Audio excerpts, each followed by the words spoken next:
from the IRS's perspective, we just sold weapons to the cartel. And they're like, yeah, are you still dealing with all this? And I'm like, yeah, it's honestly getting a little worse now. We don't know what's wrong with you. Go to the hospital.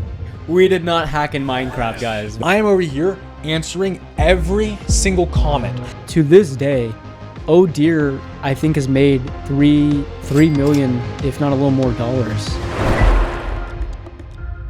So, welcome back, guys. This video is going to be a recap of our lives.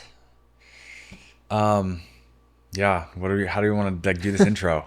I mean, I don't know. We can just start it like give some like very small introduction of like who we are as people. So, my name's Andrew. This is Mason. Yeah, and Mason. Yeah, we own a game studio called Cozy Cabin Studios, and we've released 2 games so far. And yeah, we'll talk about how we got here and how game development has changed our lives. It's been a crazy ride, that's for sure. Yeah. Well, we wrote out a few questions for like what we kind of want to go over. That way, like we kind of have like a story to tell here, and it's not just us rumbling for an hour straight. But we'll start with the first question. We'll start in 2018. Yeah, that's where this is at. 2018. Us in 2018. Mm-hmm. So the question is, what were we both like in 2018 before any of this started? Before we were game developers, before like we were kids with dreams, like what were we? Yeah. Well, I remember like that was freshman year. Yep. Of high school. I remember every single day I was the kid who was playing soccer. Every single day.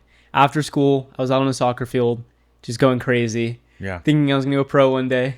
Didn't end up going pro, but it was yeah. I played for like 10 years. Like before that, like middle school, elementary school, even like probably a little bit before elementary school. Yeah. I was just always out on the soccer field.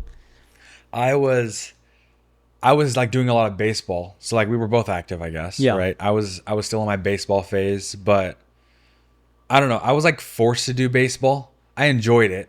I was like really good at hitting, but my grandma and like my grandparents, because I grew up with them, but they always like wanted me to stay active and like do sports. So I was like doing baseball that time. Yeah. And then when like I think the audience wants to know this question because I feel like it's pretty important. Yeah. What position did you play in like baseball? Were you like playing shortstop or first base, pitcher? I was in the mix of shortstop and second base. Okay. So you got like the right side of the field? Yeah. Okay. The middle. Middle, I was like right? that middle. Okay. The ball would always come to me. Gotcha. I hated it though because I would overthink it. But I loved hitting. I would hit everything. Mm-hmm. First pitch, always down the middle. Yeah. That was like, yeah. But then when high school came around, like I tried it at the beginning and it just like wasn't the same. It was like a step up, right? Because I was like doing Little League. Yeah. And then going straight to like Little League to high school was like full on lock in serious mode. And that just wasn't for me. I don't know if it was just like the team, but yeah, that was just, I'm like, I want to try to find something different. Mm-hmm.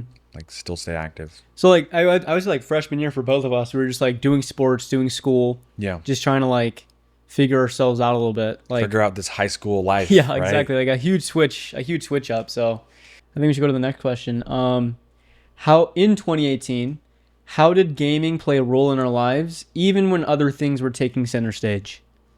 I've always like, I mean, we both have always. We've always been gaming. What's crazy is one of my like earliest memories of me is playing a game called Zumba at my aunt's house. Like I don't know why, but like I just remember sitting at that computer. I probably have a photo of it, but like sitting at the computer playing Zumba, like literally like 10 hours a day probably, like with a huge stack of goldfish and some pretzels. I was like the least nutritional kid in the world with his big stack of goldfish and pretzels, but I started really young. Like for how old gaming was at that point, like it's only been around for like, I don't even know at that point, like maybe like 30, 40, 50 years. But I was playing like games that were like not even comparable to games now. Like that game, you just shot a ball into like, you know, like the games you have to like match the colors. Kind of like Candy Crush, right? Yeah. You have like shoot a ball and it matches the colors and it dissolves and it goes all the way back up the screen. It was a lot of fun. Satisfying break. Yeah. But like high school year, we were playing games like Fortnite at that point, weren't we? Like freshman year? Yeah. During our middle school year is when Fortnite released, and that was revolutionary. Holy cow. That was so much fun. But yeah, we would play like Battlefield, Call of Duty, like everything. Yeah. Minecraft. Mm-hmm. Minecraft is a huge one. Yeah. That was a huge influence. Yeah. We'd play The Sims. We'd play anything, honestly. Yeah. I feel like we've just been gamers all around. Yeah. I mean, not like the major games, not like League. League has never stuck with us or any of I mean, those. Justin Like, tried to get us into League, but Yeah. I don't know. Those kind of like they're called MOBAs, right? I think so. I don't know. MMOs or something like If that. I'm I don't not know. if I'm not right, don't hate on me, guys. I don't know, but yeah, Yeah. I wasn't really into those types of games because like I'm more like we both are like the very competitive shooter type of like gamers. Where like we like the fast paced games that Yeah. are like shooter games or I don't know like battle royales, even driving games. Like me and you both have played a few driving games. Need for Speed, bro. Yeah, Need for Don't even Speed. get started on that. Need for Speed Rivals, like Forza Horizons. Yeah. But yeah, I mean, like in high school though, like we were doing those sports, like you baseball, me soccer, and like I would always like race home after practice. Like I'd get home and be like, crank out the homework as fast as I can, just enough to get an A, like nothing even more than that, and Yeah. then I'd hop on with you, Justin Quinn, and we'd all like game all night. Yeah. I mean, was it the same for you, pretty much? Like, I mean, yeah, we would. Yeah. I was doing only baseball for like the beginning part of like freshman year. But this was also around the time when like we were also into VR because during like Christmas, Yeah. like your birthday / Christmas is when you got your VR headset. yep, It was like some like birthday party, I think. I think it was for your birthday. it was at my house. And like birthday party, I was obsessed with it. Yeah. I was using it way more than you were. Oh, I remember I that, was in yeah. that room playing Robo Recall, and that was like I feel like that was a huge changing point for like me just in general when it came to video games because like that was like opening a whole new world to what games could be in my eyes. Dude, playing VR for the first time is like the craziest thing ever. Yeah. Especially like because we never played like the older VR system. We started on like the Rift, Oculus which Rift. is like considerably like a step up from like other things. And like playing like Beat Saber or like Robo Recall or like any of those games, it was just like holy cow! Like I feel my fingers actually moving in the game, kind of thing. Yeah. It was crazy. You had your birthday on the 22nd, then literally like a few weeks later, my birthday on the 11th. Yeah. Right. I got the VR headset because I begged my grandma for it. Yeah. And yeah, that's like when I discovered like Beat Saber and like fell in love with that. Yeah. Which is a whole story. We'll get to that later, guys. But that had a huge influence on me. And like, yeah. Well, let's move on to the next question. What did we think our futures would look like back then? For me, I was like still in that college mindset. Like I knew I wasn't like wanting to do baseball, like sports as at least my early years. I've never really wanted to go crazy into sports. Like I didn't really look at that as like a career path. But I did like take Avid, which is pretty much just like a college prep class. And you take that, at least I took it throughout the entire course I was at high school. So I started when I was freshman year, and like that pretty much sets you up for college, right? Yeah. So my mind from day one going to high school was I'm going to college. I don't know what I was doing. I think at the time I would always tell people that I wanted to be like an electrical engineer or something, but I didn't know. Like deep down, I had no clue what I wanted to be. I just knew that like I had passion for like games, right? Yeah. I was very creative. I've always been like a creative person. I would make my friends' logos. I'd make you logo. Yeah. Right? My logo right now that I use is your work. So, True. The little Yeah. A or whatever, the Arctic. yeah, the little eyes. Yeah, the eyes. I would also just rope my friends into making videos. I would like make tons of Minecraft videos, tons of like random, whatever games we were playing, just YouTube videos. Yeah. Right? I think my first video is like about me teaching people how to hack in Minecraft. Heck, we made. Yeah, I made- remember those days. We don't made have to go videos. too deep into that, guys. We did not hack in Minecraft, guys. No we didn't hacking. do that. Don't watch that video. And today, in this video, we're going to be hacking on MC Central with Astronaut 34. Say hello. Hey guys, how you doing? Yeah, so I didn't know what I wanted to be. At one point, like my dream was becoming a YouTuber, but like that wasn't realistic at the time. Like I didn't really look at it as like it would happen. Yeah. It was just something I was very passionate about, and I would just do that like on the side, I guess. Yeah. I think for me, like at that point, like this was still like early freshman year, like when I was still playing soccer. Yeah. I remember like after like literally those 10 years of playing, I truly thought I was going to continue playing all through high school, into college, and then maybe even out of college eventually. Like I was on that roadmap of like always playing soccer. And like I thought I was gonna go to school for that, like maybe get a scholarship possibly or something. I don't know. I put a lot of time and effort into it, but You were what's- cooking. I remember, bro. I know. You were cooking. I was, yeah. I played striker, so I was shooting all the goals at one point. But I remember in high school I got put on defense, which I wasn't really a huge fan of, but it was all right. I mean, I still put my whole heart into it, no matter where I was on the field. But yeah, no, what's crazy is like I went from comp over summer, like playing like club soccer, Yeah. to like high school soccer now, right? And like within like the first 2 months, we had like I think it was like 2-3 games maybe, and like that third game, I hurt my foot, completely fractured it, sprained it. that. You remember that? Yeah, I had a cast on, and like I had crutches like 2 days later in school, and like it was horrible Did you because that was have, my. did you have a picture of that? I do, yeah. Yeah. We don't talk about that photo though. It's a horrible photo. But yeah, I hurt my foot and I couldn't play for like a year and a half. Yeah. And like that was my striking foot, so I lost all the power in my foot like while I was recovering during that. And like yeah, I remember my foot was fractured and I couldn't play, and it was just like, what do I do now? You know, I'm like Yeah. my whole roadmap like it wasn't just soccer. It was a few things, but like soccer was like the thing I thought I was going to do on top of school. Yeah. But like I was going to school at that point with a roadmap that was going to set me up for something like I would say even crazier than soccer. Because I used to be a huge space nerd back in the day. I know you remember. My room had moon posters, Everything. Mars, astronaut every landing astronaut. stuff. Yeah, I had a space Yeah. shuttle. I had everything in my room. And yeah, my like high school roadmap was to set me up with advanced science and advanced math by the time I hit senior year. So like I was taking like where like normal person would probably just take one math class and I one was only science taking class. one. Yeah, Yeah, I was just taking I one was class. taking 2 math classes every single like semester/year, and or I guess it was trimesters, was it? No, we were in semesters. Semesters, I believe yeah. so. I was taking 2 math classes a semester and a science class a semester. So like I was doing Nasty. some crazy like stuff. I had like 8 math classes done by like senior year. Yeah. But that was like my other plan. I was gonna do something in space science, whether it be like working on like boosters or working, I don't know, on like some software for a rocket. Like I Yeah. wanted to do that stuff. And like I remember that's like my like second biggest passion at that time was like that. And then gaming was just always like what we did for fun in our spare time. background. Yeah. So like for me at least, like I always used to just get home and like play with you for like till midnight, wake up at like 6:30 in the morning completely sleep deprived.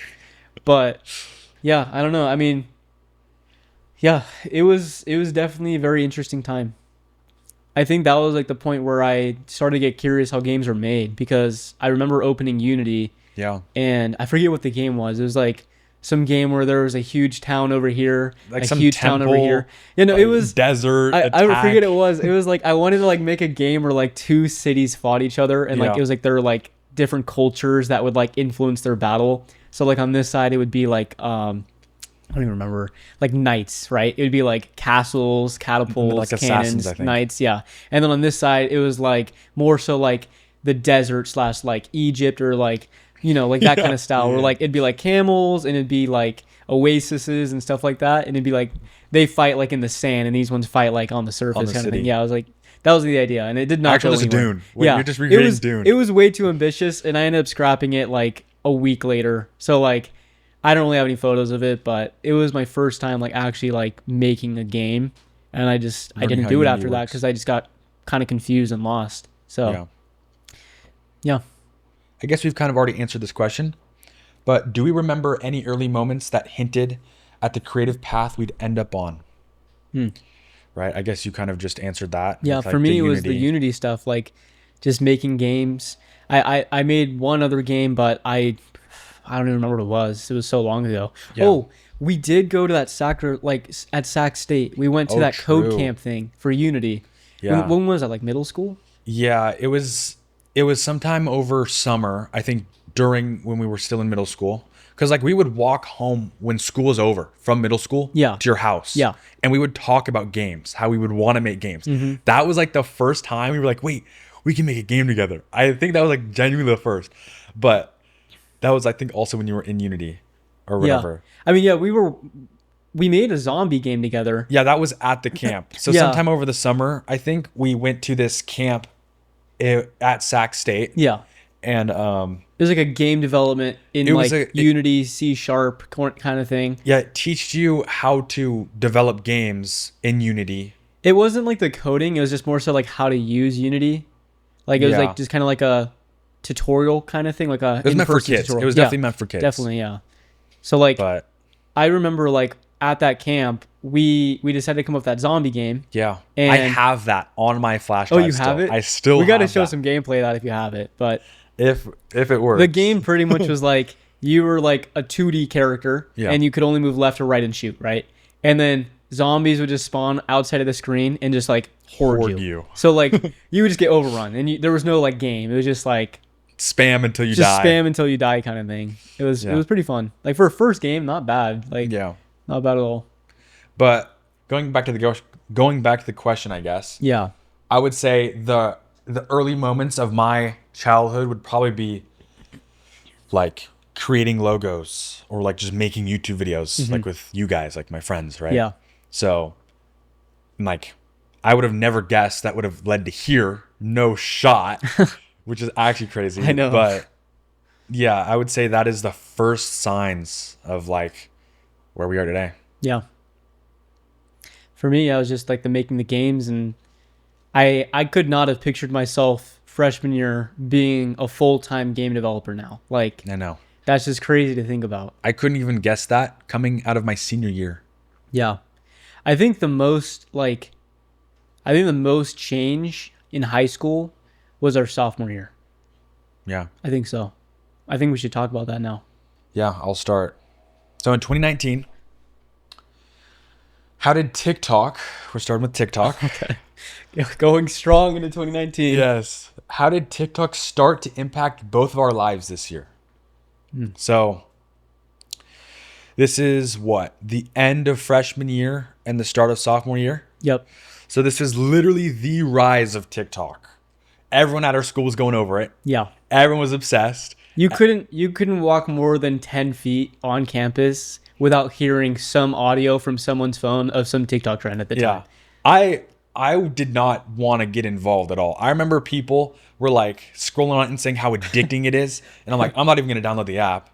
And then I remember people always like, oh, I downloaded the app and it changed my life. It's actually not bad at all. And then like I eventually gave in and Yeah. downloaded it like everyone else because everyone at our school finally did. Yeah. But yeah, that was like the start of TikTok.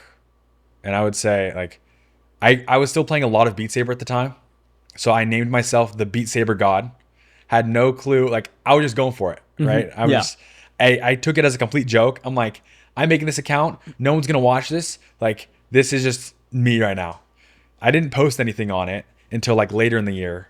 But when I did, that was like when things started to really change. Like I would have never guessed. Yeah. But like, yeah, that was like TikTok for me. Hmm.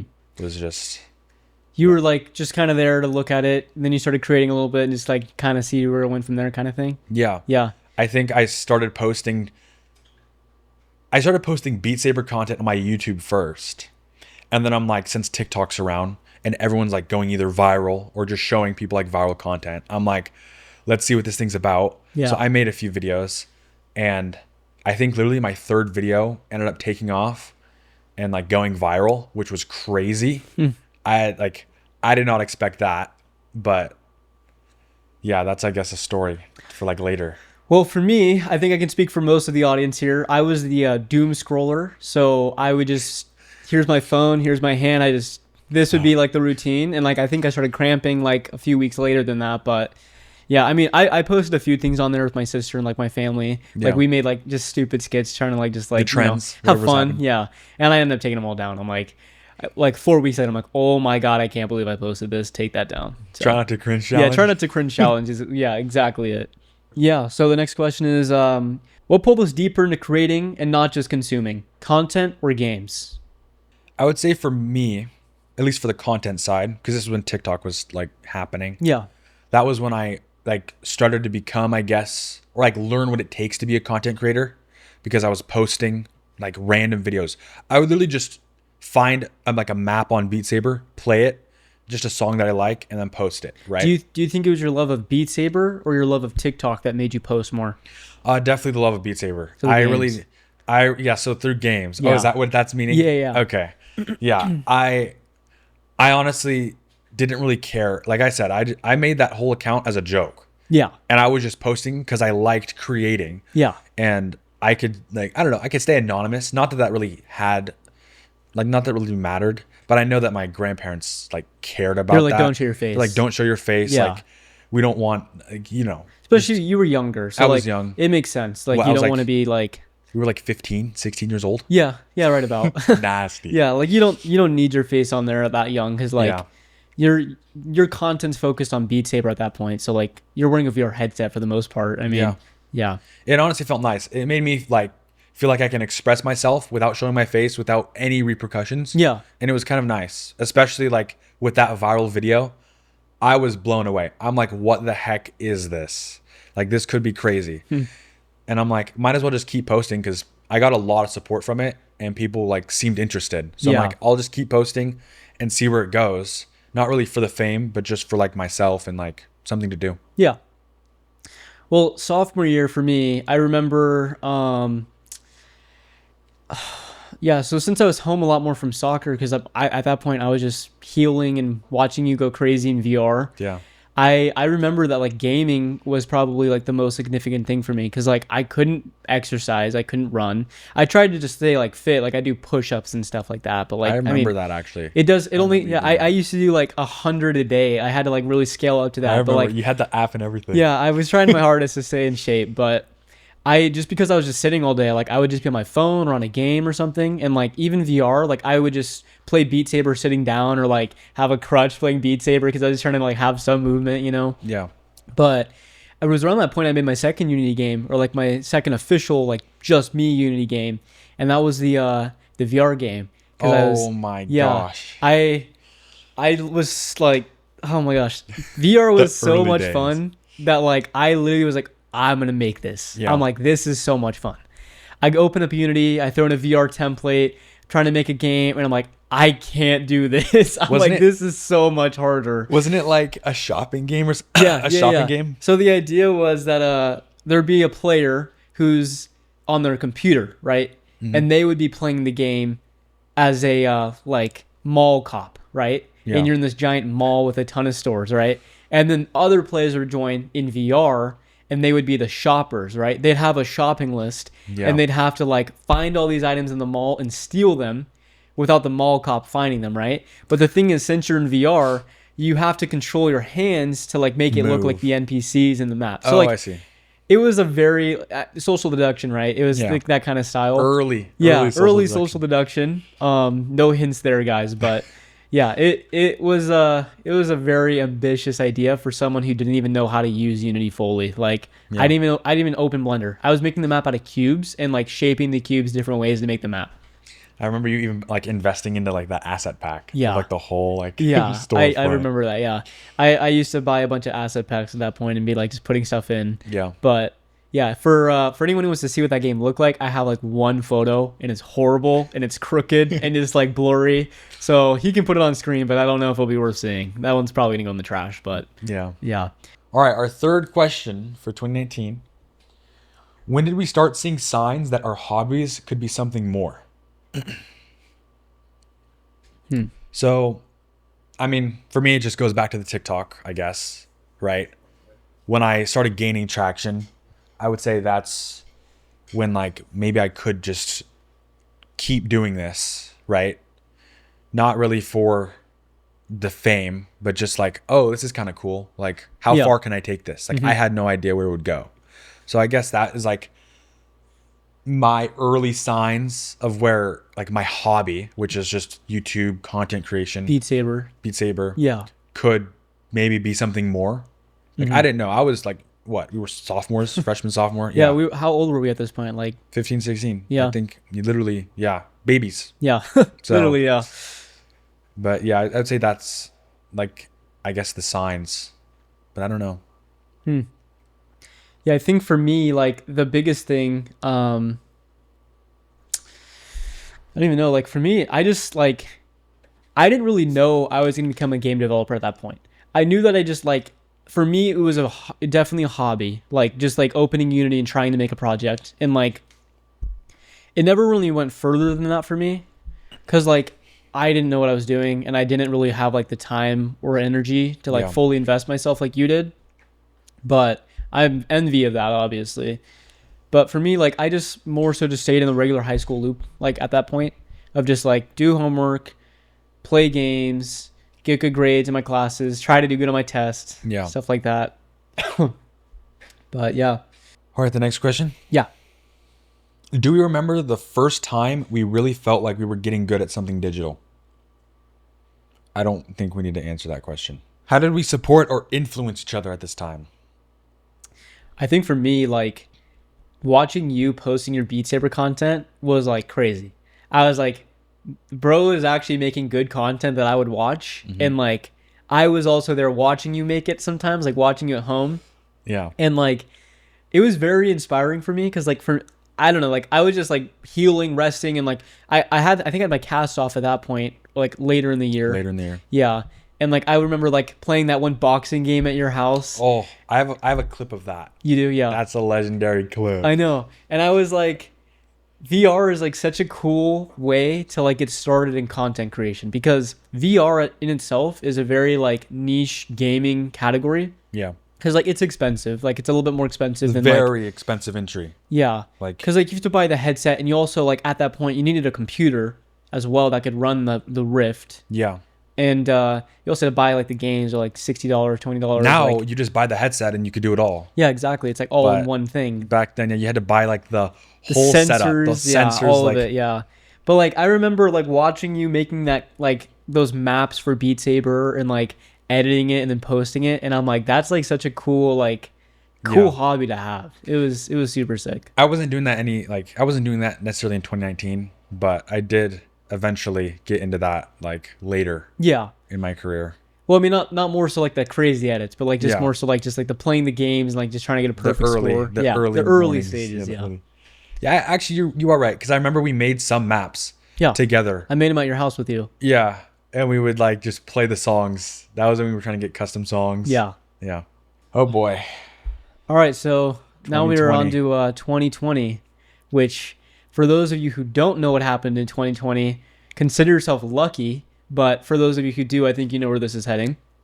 So I'll ask you the question. So we have, how did COVID change the way we lived, created, and thought about the future?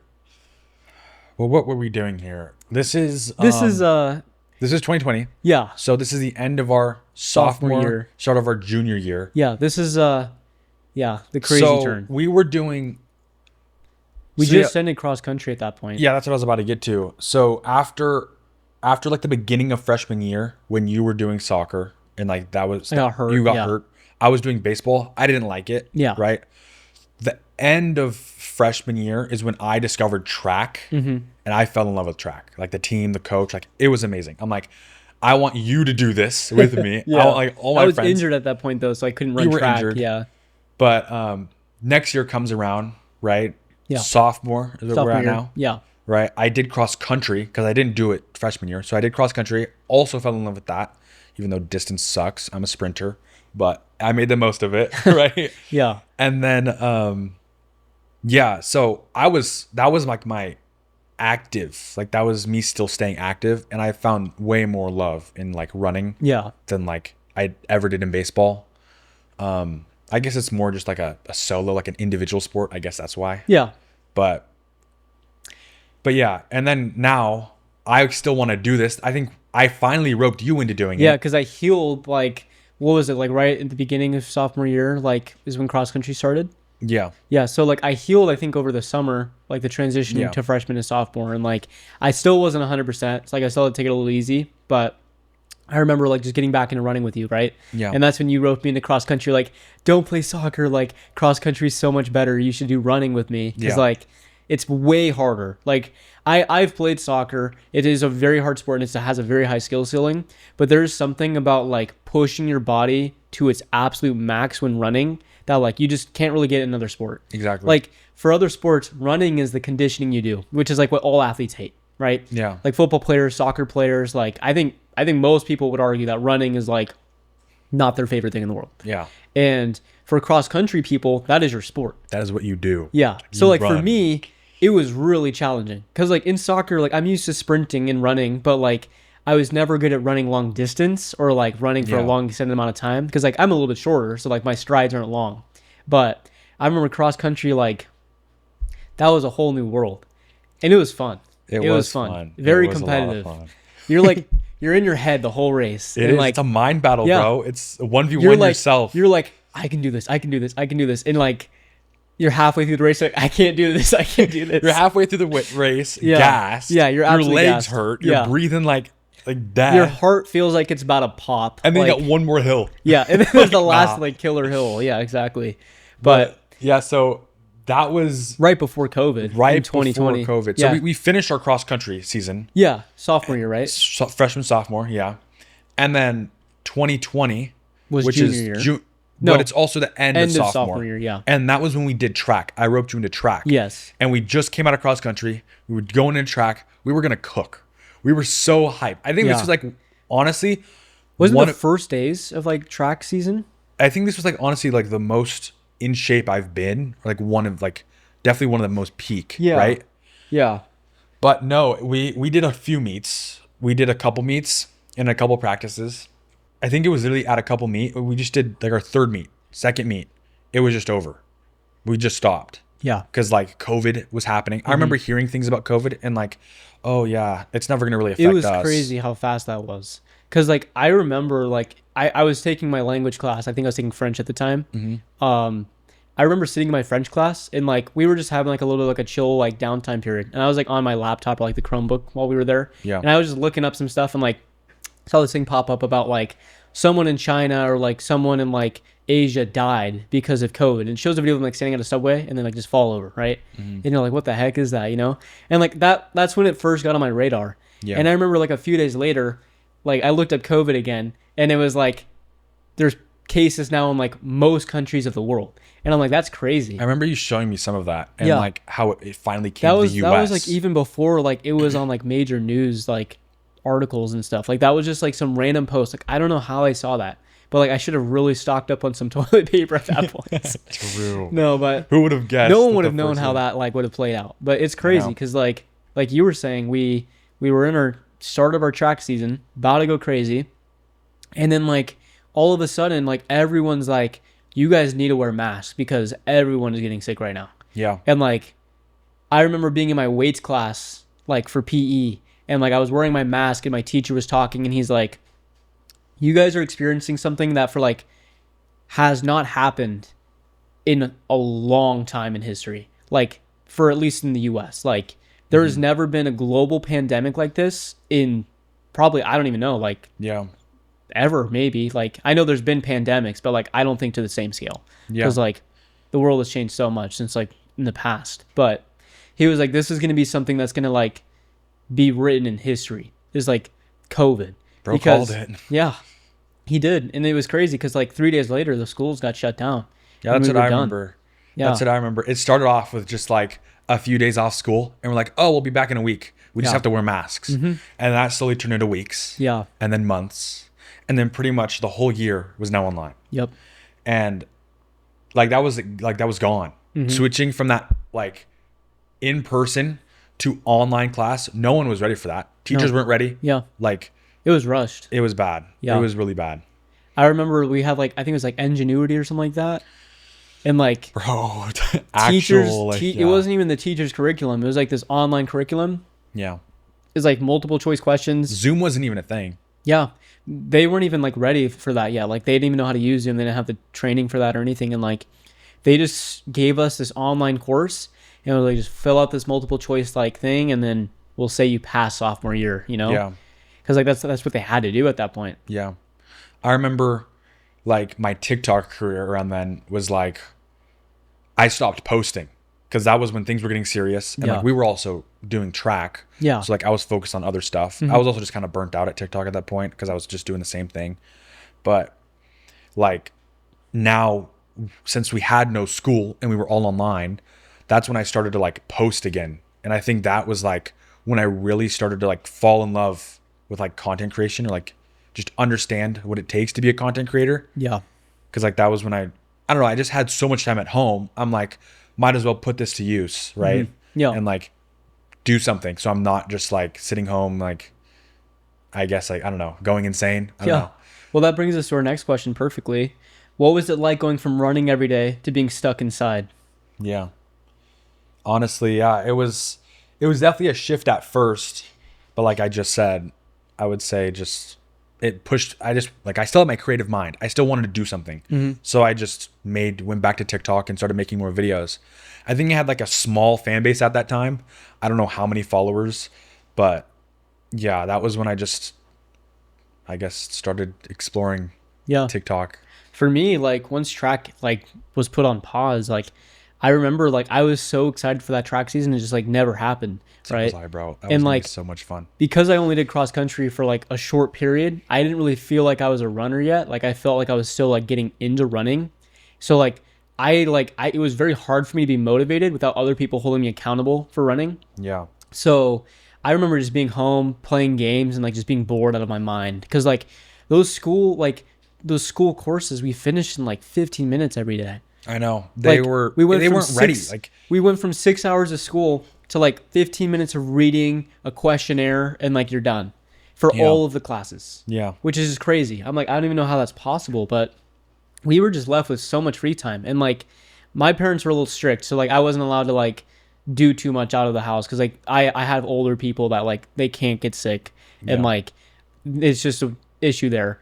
And that was okay. I was like, I understand. But like it was just horrible being stuck at home and like not being able to do anything. Like gaming was super fun. Like I've always enjoyed gaming, but like I've also always needed something off of gaming that's like helping me stay active, helping me stay like motivated, you know? Helping you get a life. Yeah, helping me get a life. Because Yeah. like gaming is great, but you also need to have something on top of that to like You can't keep just yourself play games. oriented a little bit. Yeah. Yeah.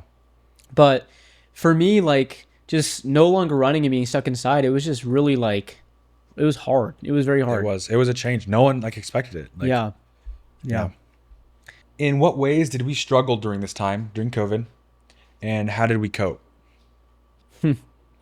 Well, for me, like since I was no longer running and I had no free time, like I mean I had endless free time.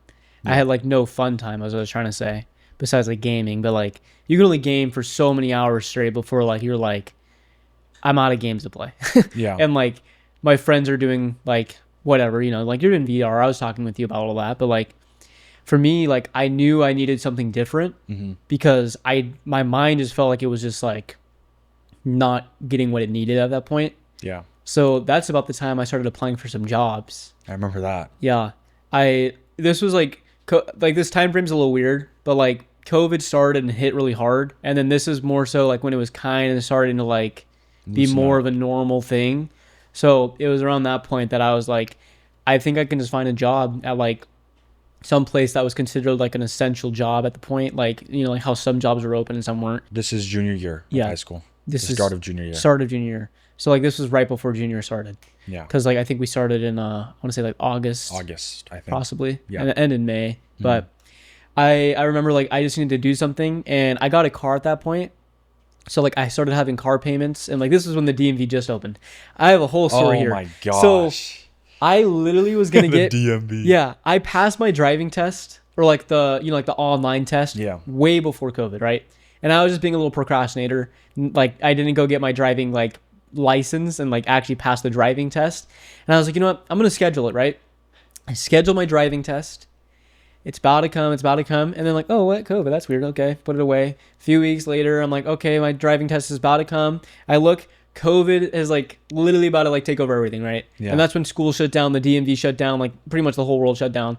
And I'm like, so I'm guessing I'm not going to my driving test appointment because the DMV is no longer open, right? Yeah. This was like right about September, So like the beginning, July, the like beginning of the August. year. I don't even know. Like, I remember like the DMV was starting to like allow people to start like getting their licenses or like some important stuff done. Oh, okay. And I got a like email from them. I'm like, they were like, your like thing was almost there, so like we'll allow you to like get your license now.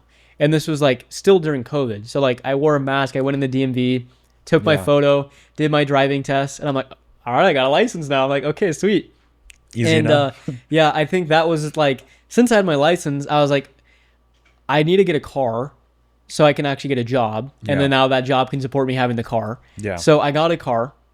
And then now I had car payments and like gas and like all of that insurance. Real So, life started to kick yeah, in. real life started to kick in, which was probably good for me. It was good for me to like so have some like goals to kind of work for. Yeah. So I applied for some jobs and I ended up working at Target because it was like one of the few jobs that were able to like hire people because of like, you know, essential workers and stuff like that. Yeah. So I started working there and yeah, I just remember like pushing carts was like my job. I remember like just every day I would just go to Target, push some carts. I remember that. We would even call on Discord sometimes, and I would hear like the cart. Yeah. It was weird because like I was also on mask enforcement. Like they put me like in the front at some points and was like whenever someone walks in, I gotta like make sure they wear a mask. Yeah. And I was like, I am I'm not gonna say like anything about that because I know there are political beliefs about both sides, but like I just don't like having to be confronting to people. Being like enforcement, like you don't want to Yeah, enforce people. I don't want to like make people do something they don't want to, and I also don't want to like, you know, I want to make sure Yeah. I'm not going to get in trouble, and I want to make sure they're not going to get in trouble, and I don't want to be confrontational. Yeah. But like I had to be because that was my job. I mean, it's like it was literally your first job, and Yeah. they put you on like one of the. They put me on like one of the worst parts. Yeah. Because like people don't like when like there were people that didn't want to wear masks and there were people that did want to wear masks. So like it was like a whole thing there, and that's how like yeah. But like it was not fun having to do that. So I was like, please put me on cards. Please put me on cards. I was don't like mind anything but pushing. that. Yeah. So I remember doing that for a while, and that was about the point where I think you were starting to post a lot more. I was. That's what I was like gonna get to. Is like when we would call on Discord. Yeah. I would be, you know, in and out of my headset, editing, Yeah. creating maps. Like I was like grinding, bro. I was like, this is actually fun. I'm starting to fall in love with the process of creating content. I'm Yeah. like, I'm gaining traction. People are liking what I'm doing. I'm gonna keep doing this, right? And I got in like that rhythm, that flow. And like I would call you just to like at this point just to keep you entertained because I'm like, this kid's going to work and like grinding. Yeah. I'm like, and I don't know. It honestly, I felt it. I felt like your like pain at some points, I guess is what you call it. I don't know what you want to Yeah. call it, but it was just loneliness too. Cause like I was the only one who worked outside like on carts at that point. Cause like I think it was more so like when there's less customers cause like during COVID. yeah, And like it would just be like late nights of me just like working by myself and like just like feeling it was really late, bro. I remember. Yeah. It was. Yeah, I would work pretty late because I was the closing shift most nights. But I remember like just not really enjoying it, but not like being miserable. It was just Yeah. like that in between of like you just kind of Autopilot. zone out and just like do what you need to do. Yeah. But it wasn't like it wasn't fun. You know, I wasn't enjoying it. It didn't feel like it was challenging me. I mean, I was just pushing carts. So like, I yeah. mean, not to mention, this is also our junior year, right? So This was right. This was yeah, still- right before junior year. this was still like during COVID, Mm-hmm. or at least the latter half of it. Yeah, And when junior year started, yeah, it wasn't even school, bro. It No. was still completely like literally what we left off. There was like no school. It was all online. yeah, It was at least more organized now. Like I think this is when Zoom started to like yeah. appear. We had Zoom. And like yeah, we just didn't even. It wasn't school. Period. It wasn't school. That was Yeah. like the problem. Yeah, And like that affected, I'm sure, both of us, right? yeah. Like we're losing our years Yeah, of high school. It felt like we missed out of the entirety of our like second half of sophomore year, and then starting online again. It's like most of us at that point had probably like completely lost all social contact with like our friends and like Yeah. our peers. Like my mental map of like my high school experience, it's just like a gap. I know. Like I don't even see like all 4 years. I It's- see freshman year, I Yeah. see a mix, and then I see my senior year. Yeah, it's weird because like looking back at it now, it's like I do see freshman year. I see a lot of moments in freshman year, and then like sophomore year, I remember that one day when COVID hit, and then I like just kind of have like a blank. Yeah. It's just like I have an empty blank there because It's a I mix just of, like, was so summer. zoned out all that time that like I have like not that many memories, Yeah. which is crazy. And like I feel like we went snowboarding, like was that sophomore or junior year? I don't even remember. It Yeah. was like it's like I memories don't are just like it's non-existent It's at that like point. a mish. Yeah, but yeah, I mean we can move to the next question because I feel like this is a good leadway. Do we think 2020 pushed us closer toward the lives we were living now or further?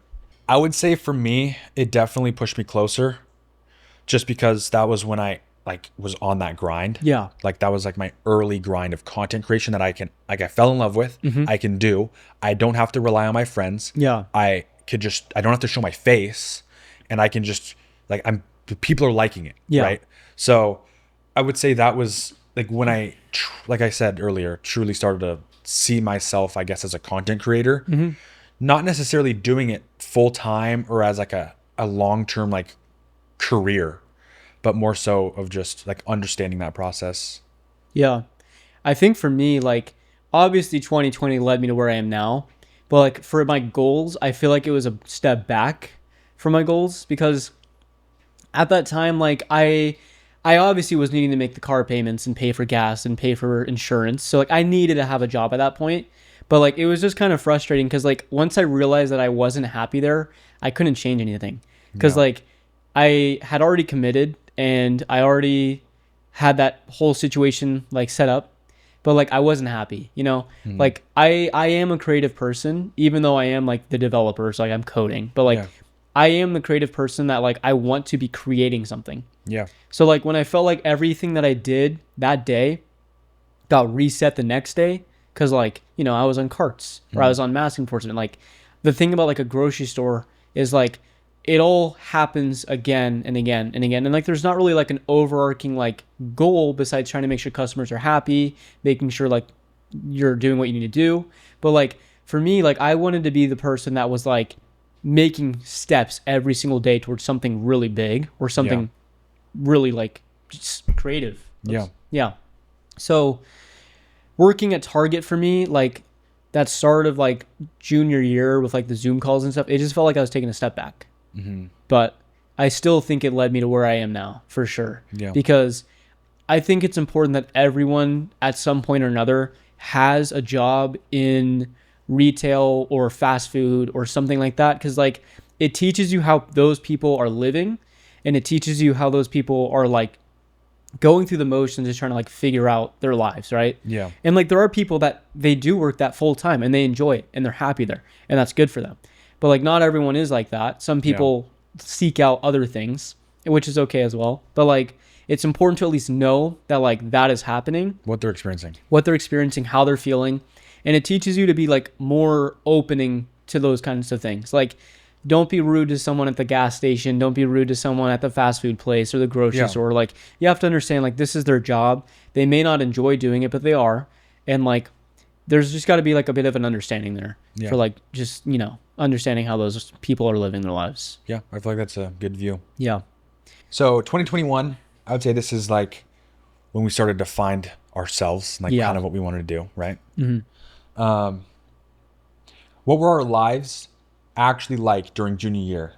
How did that feel day to day?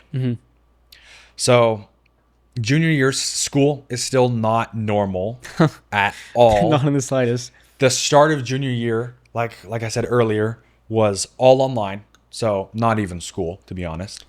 But finally, we switched to this weird, goofy system where half the school would be online and half the school would be in person, right? Yeah. It was like A, B. Yep. And you would get assigned based on like the last letter of your name or like your last name or something. not last letter. What the heck? But yeah, like your last name, you'd get assigned a group. I think we were split. We weren't the same group. You were at the beginning. I was like literally at the beginning of the second half. So I was group B, you're group A. Yeah. We didn't even get to see each other. It was so frustrating. And like, yeah, it just didn't feel like school. I mean, yeah, we were going to school, but it still was part of like that phase of like not school. Yeah. I think at that time, track was still starting up. You were Working. You were working. Yeah. Or you might have quit Target at this point. I'm not sure. I thought during cross country. Next year. No, I was still working at that point. You were still working? Yeah. I think that's why you didn't do track. Yeah. Was because of that. Yeah. And I remember doing track. We had to wear masks. Like you'd have to wear your mask right before going. I think I have like some few videos of that, like me doing long jump. But yeah, like it was just still, it was school.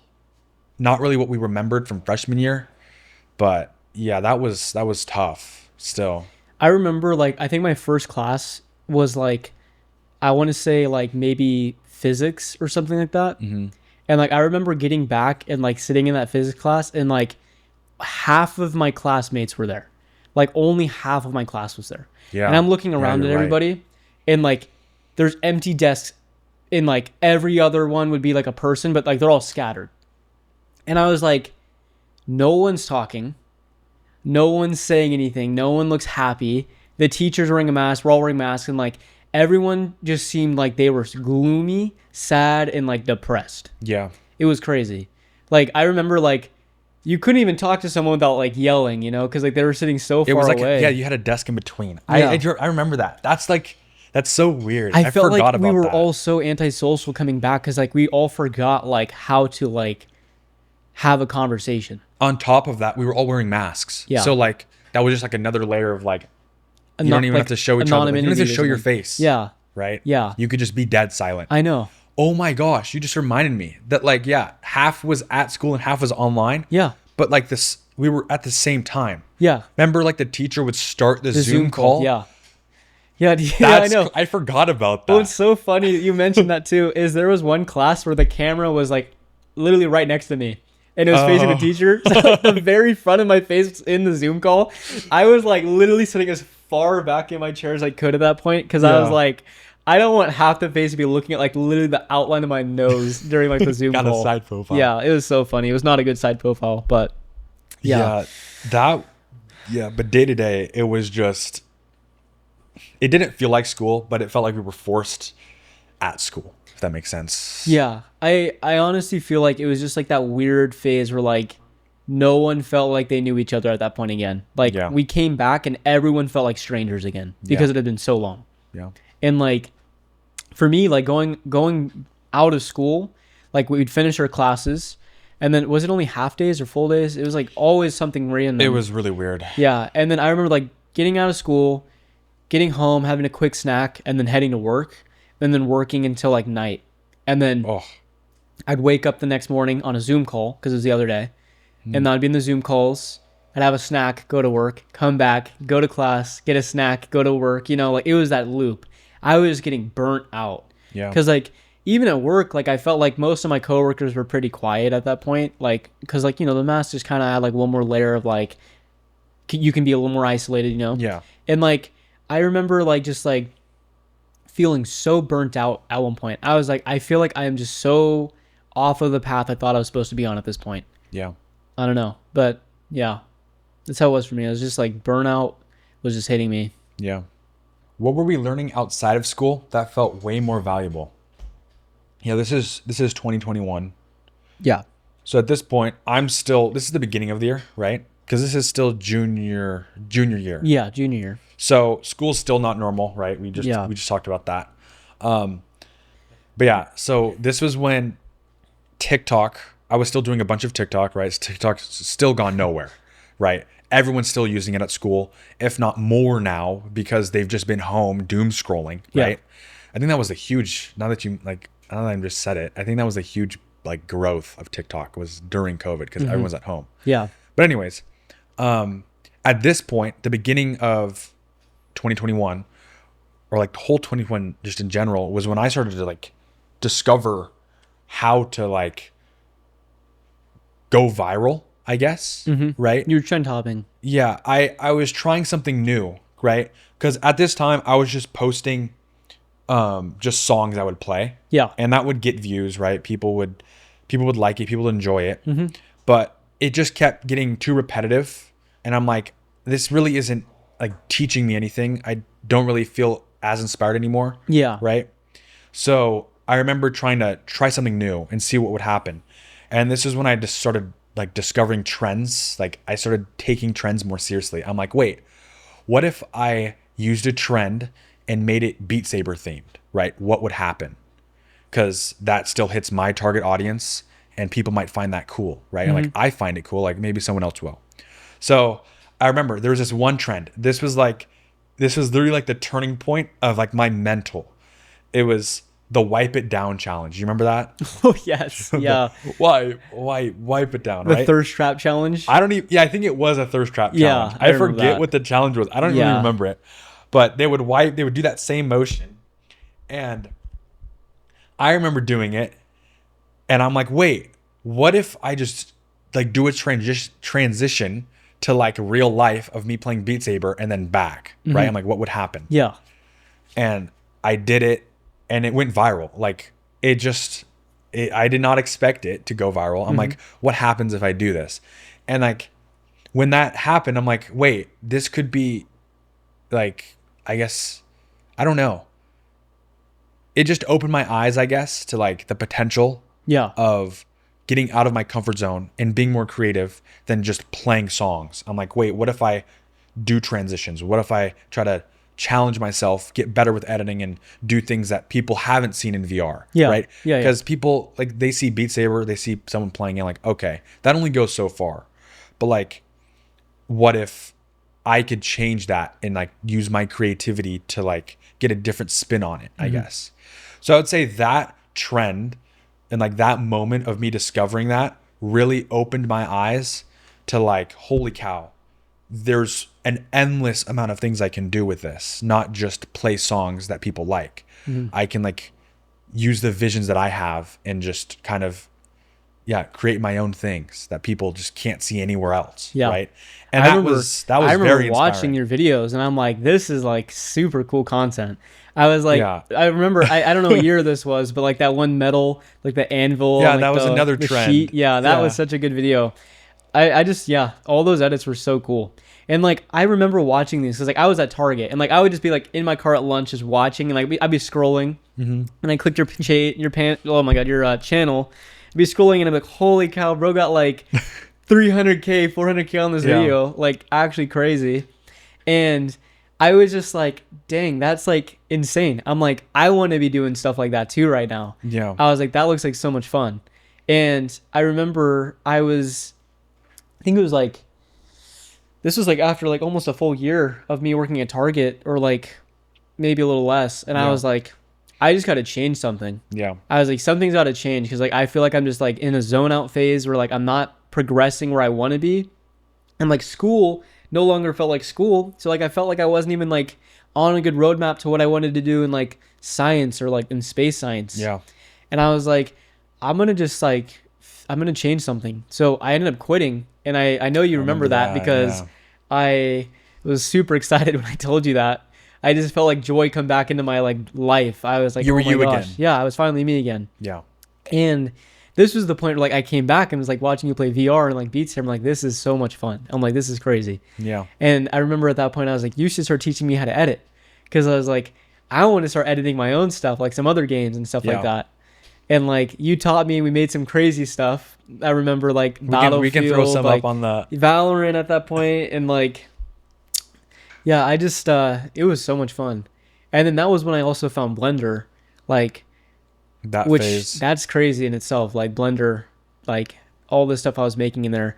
I remember following like the sword tutorial. Like I was into space at that point, so I made a lot of space stuff. Like I made like I made like the most realistic photo of Earth and Mars I could. Oh, I remember that. And I have those photos. And what's Yeah. super funny is I left the clouds on Mars, but don't worry about that.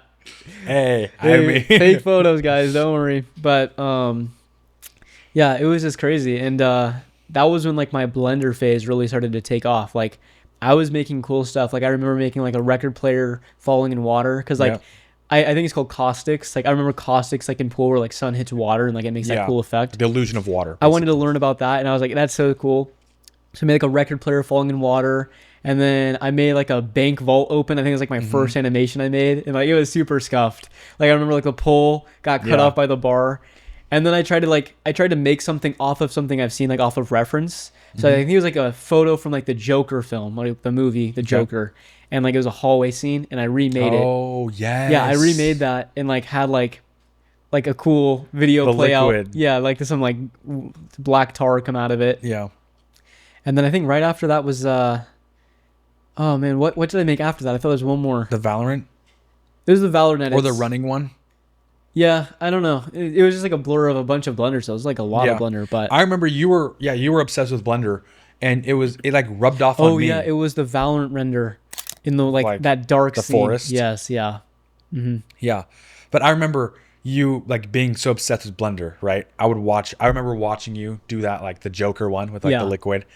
And I'm like, I want to learn Blender as well. I didn't really go crazy in depth like you did, but I remember I remember doing the donut tutorial. I feel like everyone has done the donut tutorial. Yeah. That's a classic.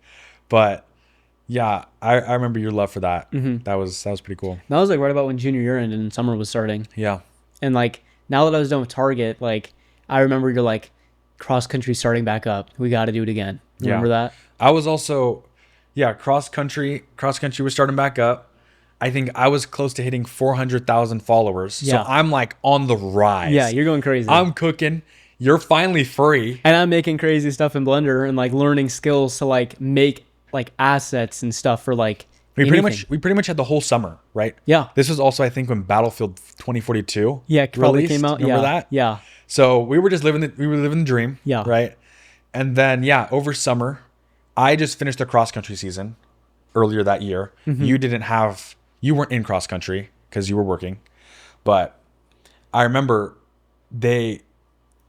there was this cross country camp coming up that summer, and they didn't do it last year because of COVID. Yeah. So they're like, we're gonna do it this year. We're gonna try this year. And I'm like, Andrew, you got to come with me. I remember this. Yeah. So you're like, you haven't ran in so long. You need to come and do this with me. exactly. And you were free. I mean, And I you was didn't- finally free. I could do it. Yeah. I was like, we should do it. But like, yeah, I remember you posted something right before that trip because like we were both like in this mode of like creating something. We're like, we want to create something. We want to create something. So you posted something. Do you remember what it was? Yeah, I posted a video on my TikTok asking my followers for a game idea. Yeah. Which is crazy, by the way. Like This was like the first time we were like game developers wanting to become game developers. Yeah. Yeah, I think we talked before. We were like, wait, what if we just made a game, right?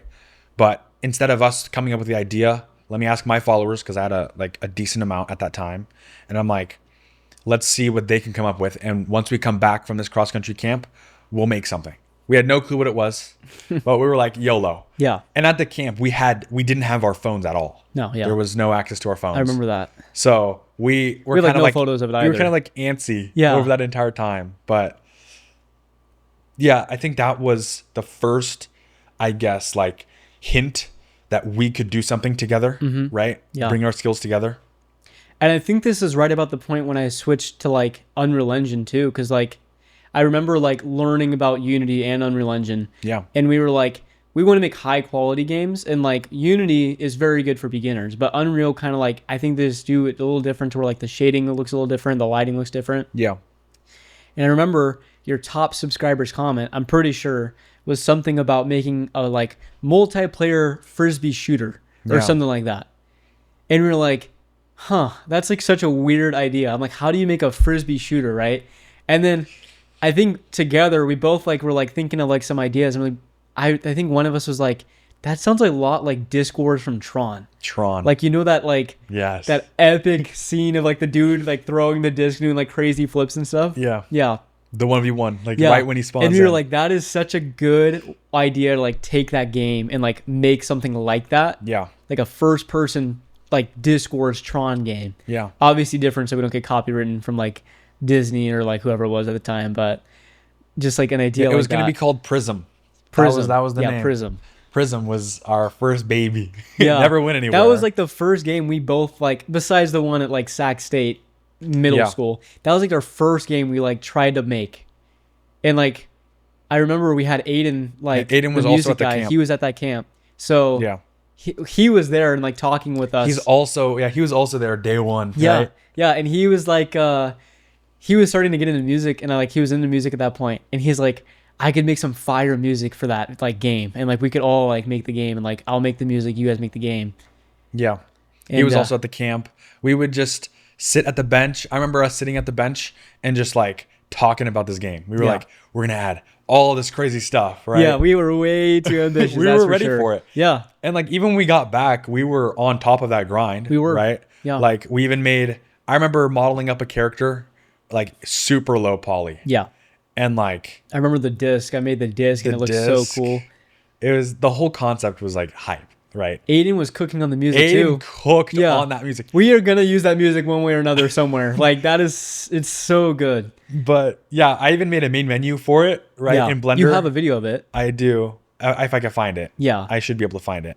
But yeah, we had like a rough draft main menu and it was going to be hype. But that quickly turned because it was just way over our head. We just realized like we had no knowledge whatsoever of how to make a game. Like Yeah. we had the knowledge of how to make cool looking assets from like Blender. Yeah. But like when it came time to actually making a game, we were just like, oh, I don't know. Yeah. No clue. So that was that. That hit a roadblock pretty quick. Yeah, I did. But Yeah.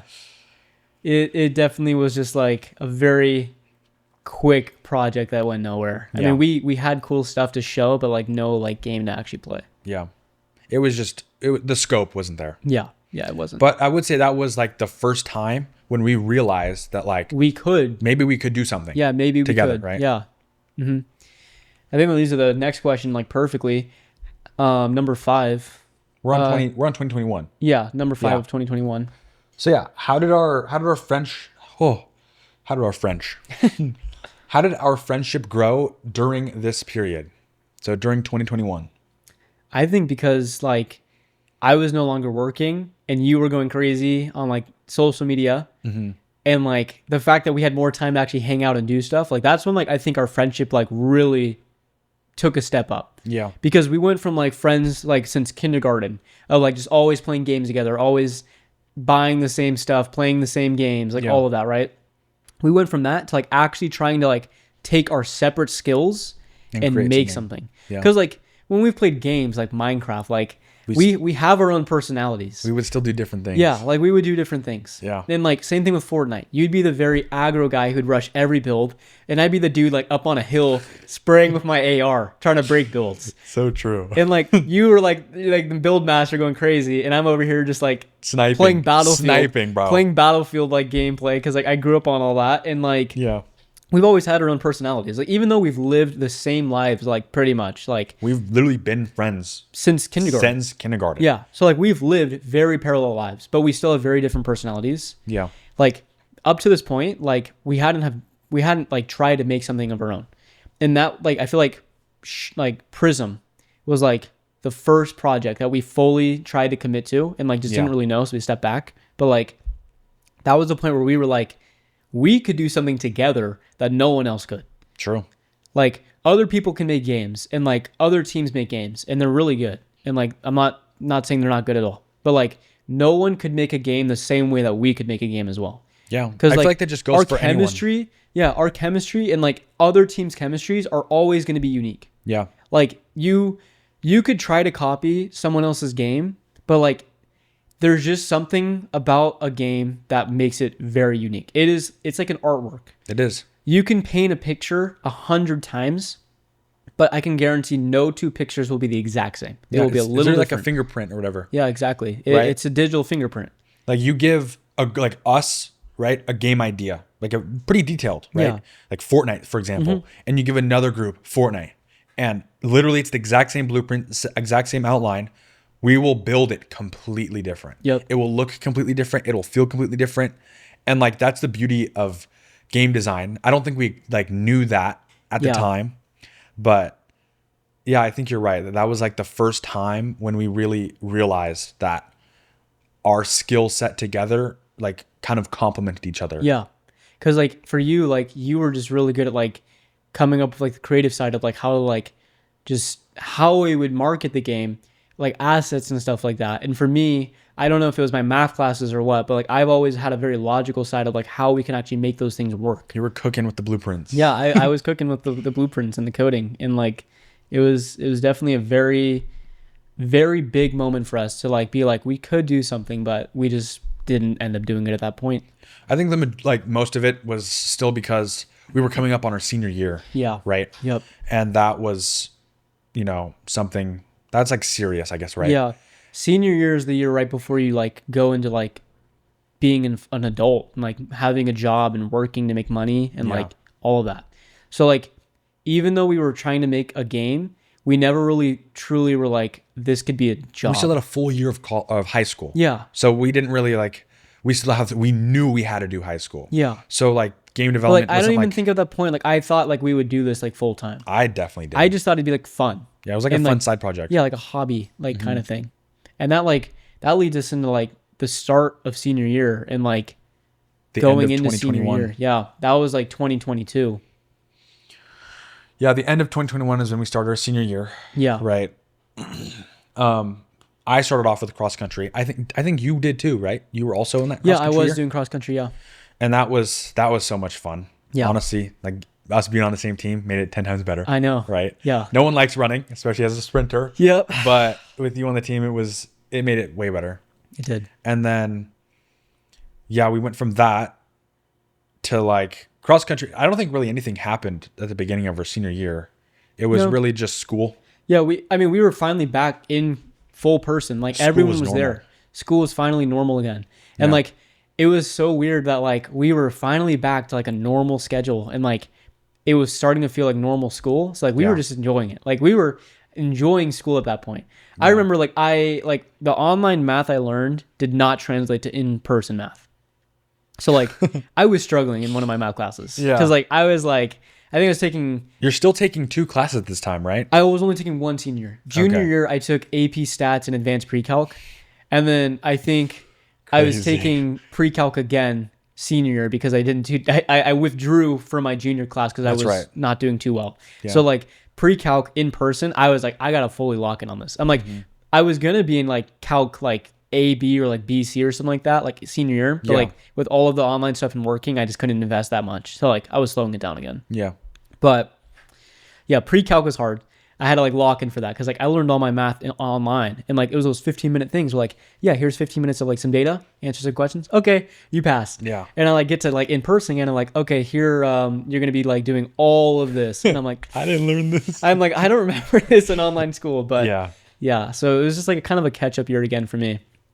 But yeah, cross country like really made it like So much better. fly by. Like I think I was injured at that time, but it was still so much fun. yeah, it was a lot of fun. And I remember when track started, like because I had my car and like I had money saved from Target, I like was using that money to like pay my insurance and my like bills like throughout senior year. But like I remember like halfway, like right when like the last part was starting and track was starting up, I remember like I was kind of losing funds and I was like, oh, I'm gonna have to like get a job again because like I Yeah. need to make more money to keep paying my car. So I This is, remember like- not doing track with you because I was going to start looking for a job again. And Yeah. I remember you being so like devastated by that. I This is a remember. perfect like shift to 2022. Yeah. What made this year so repetitive or draining for the both of us? Right? Mm-hmm. So this year, like you just described, cross country just ended, right? It's the beginning of 2022. Yeah. Our last year of high school. Mm-hmm. And yeah, you got a job, Not yet. but you were like looking for a job. I was looking. Yeah. Yeah, you weren't getting a job yet, but you were looking for one. And I remember like, Andrew, you got to do track. Yeah. I remember getting Justin to do it. You had the whole cross country team messaging me to Yeah. do track. I'm like, bro, you And just I came was from like, cross guys, country. I want to so bad, but I can't. I have to keep making my payments so like I could have my car. And I was Yeah. like, I didn't want to get rid of my car because I've only had it for like, I don't even know, like maybe like 2 years at that point. And I like my car a lot. And I was like, I don't want to lose my car. And I'm Yeah. like, I need to have some money. So that way, like when we finally do go to college, that like I'll have something saved up, you know? Yeah. But yeah, I remember being so sad. I was like, I wanted to do track so bad. That was a crazy season. I remember Justin doing it. Yeah. I roped him into it. Yeah, I know. And that like was life changing. But it was nice. It was nice that I at least had like someone there. Yeah. But it was definitely unfortunate that you weren't able to do track. Yeah. Yeah, let's go to the next question. Well, I think for before that question, Okay. we have to give like a little more clarity. So senior year ended, like you did track. I was still looking for a job at like the end and I didn't get one yet. So like I literally could have done track.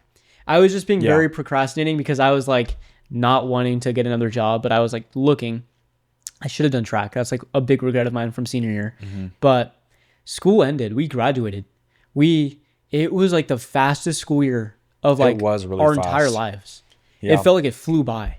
Yeah. And like it ended, we graduated, we had our ceremony, we like had our photos and stuff. And like I remember just like we're done. And at that point, we didn't like I applied for colleges and I think you did too, because you were an avid.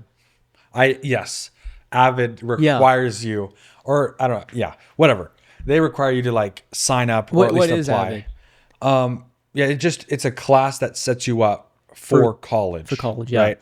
So I like pretty much my entire year of high school, I was doing Avid from freshman to senior year. And they just teach you how to like, I guess, like study or like make sure like to retain information and just Yeah. Okay. like stay organized and just pretty much college prep is what it is Okay. for 4 years straight.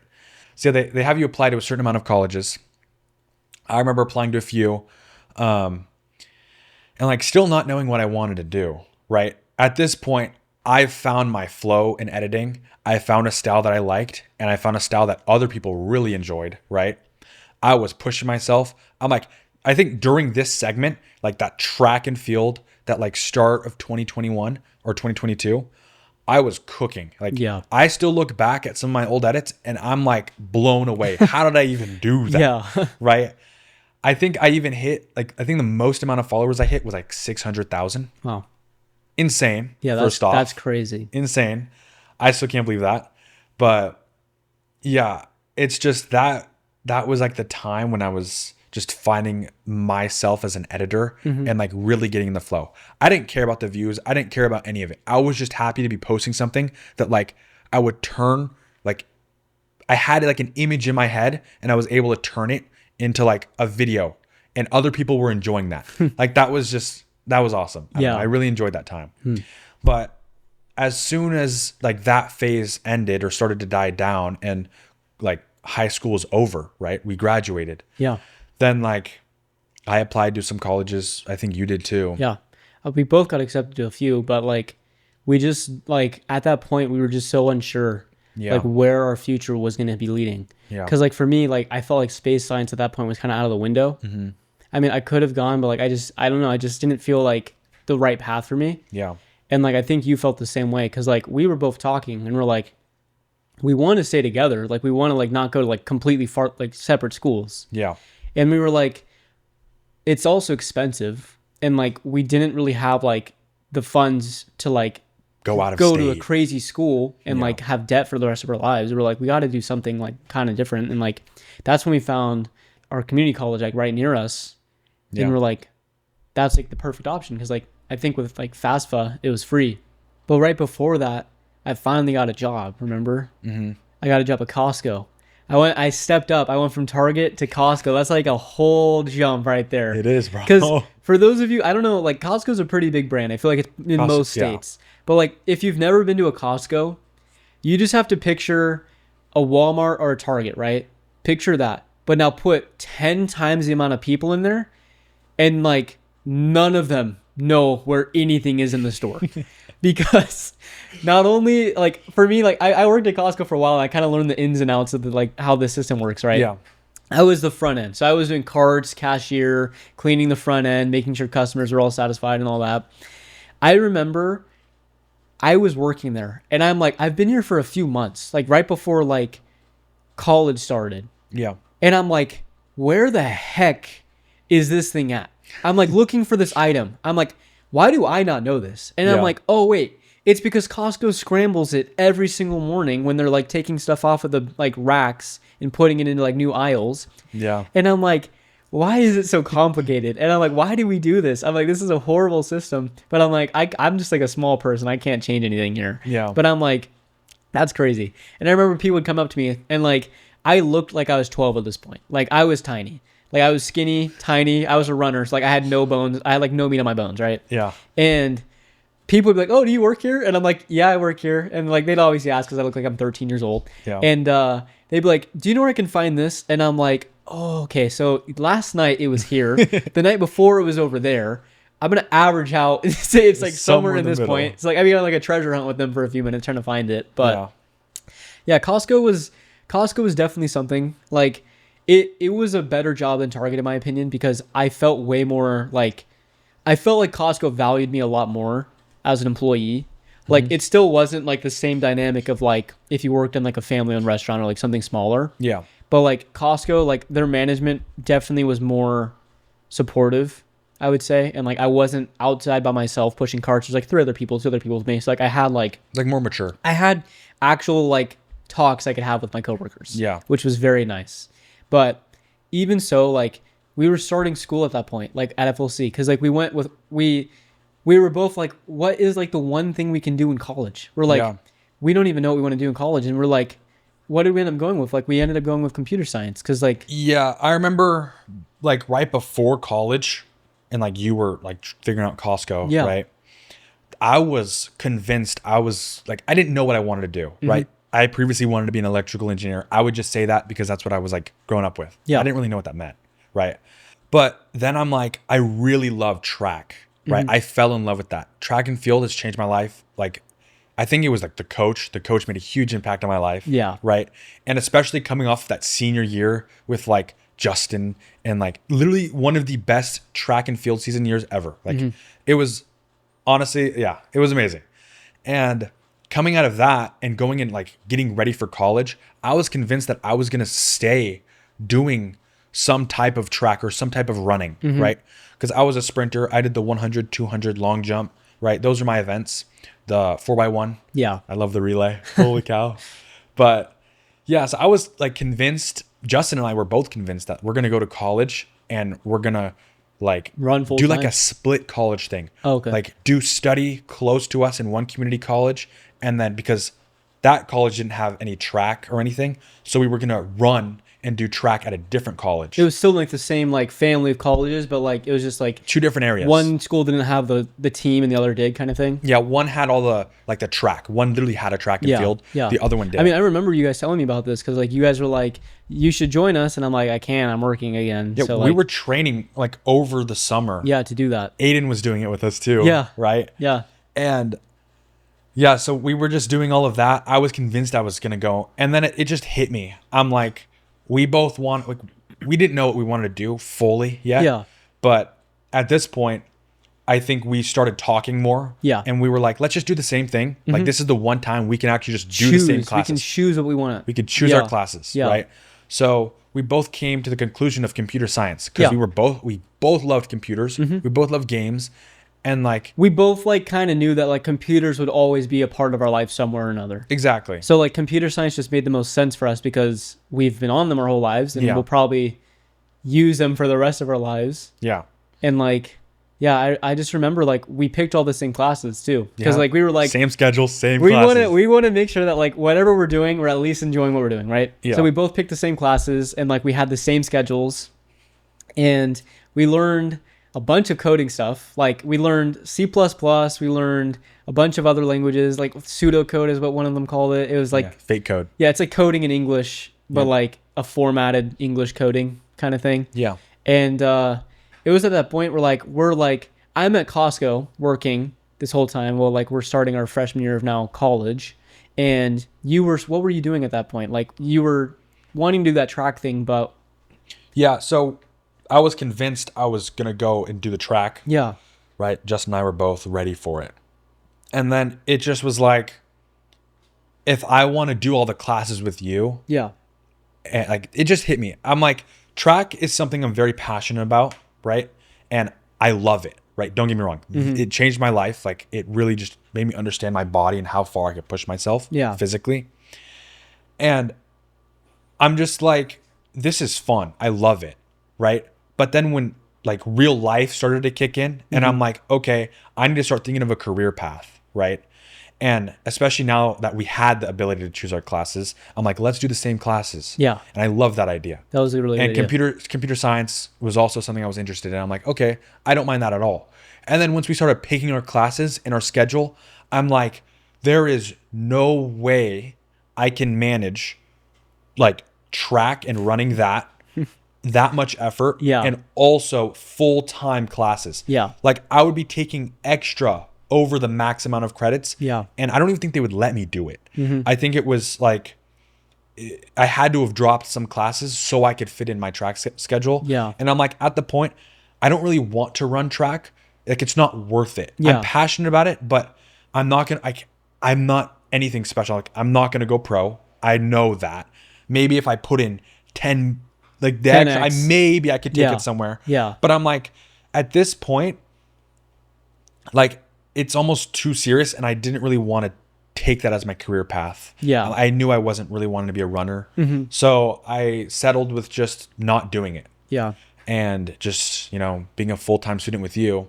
And at this point, I was also dying down on like my TikTok, right? I had hit, I guess, like the huge phase at the end of like my senior year. Yeah. And now it was kind of just like, okay, like real life isn't like real In life's play. happening. Yeah. And I'm not really making any money from TikTok. Yeah. As many views as I'm getting, as much as all the traction I'm gaining, it's like It was just kind of using your time, but like not really like yeah. the only rewards you were getting was more so just like the eyes on your content. It was like personal. It was more personal rewards. I was very like happy that I Yeah. was still learning. Yeah. And it really got me learning how to like edit, again, just really advance my skills editing and like content creation and understanding how to get eyes on content and all of that.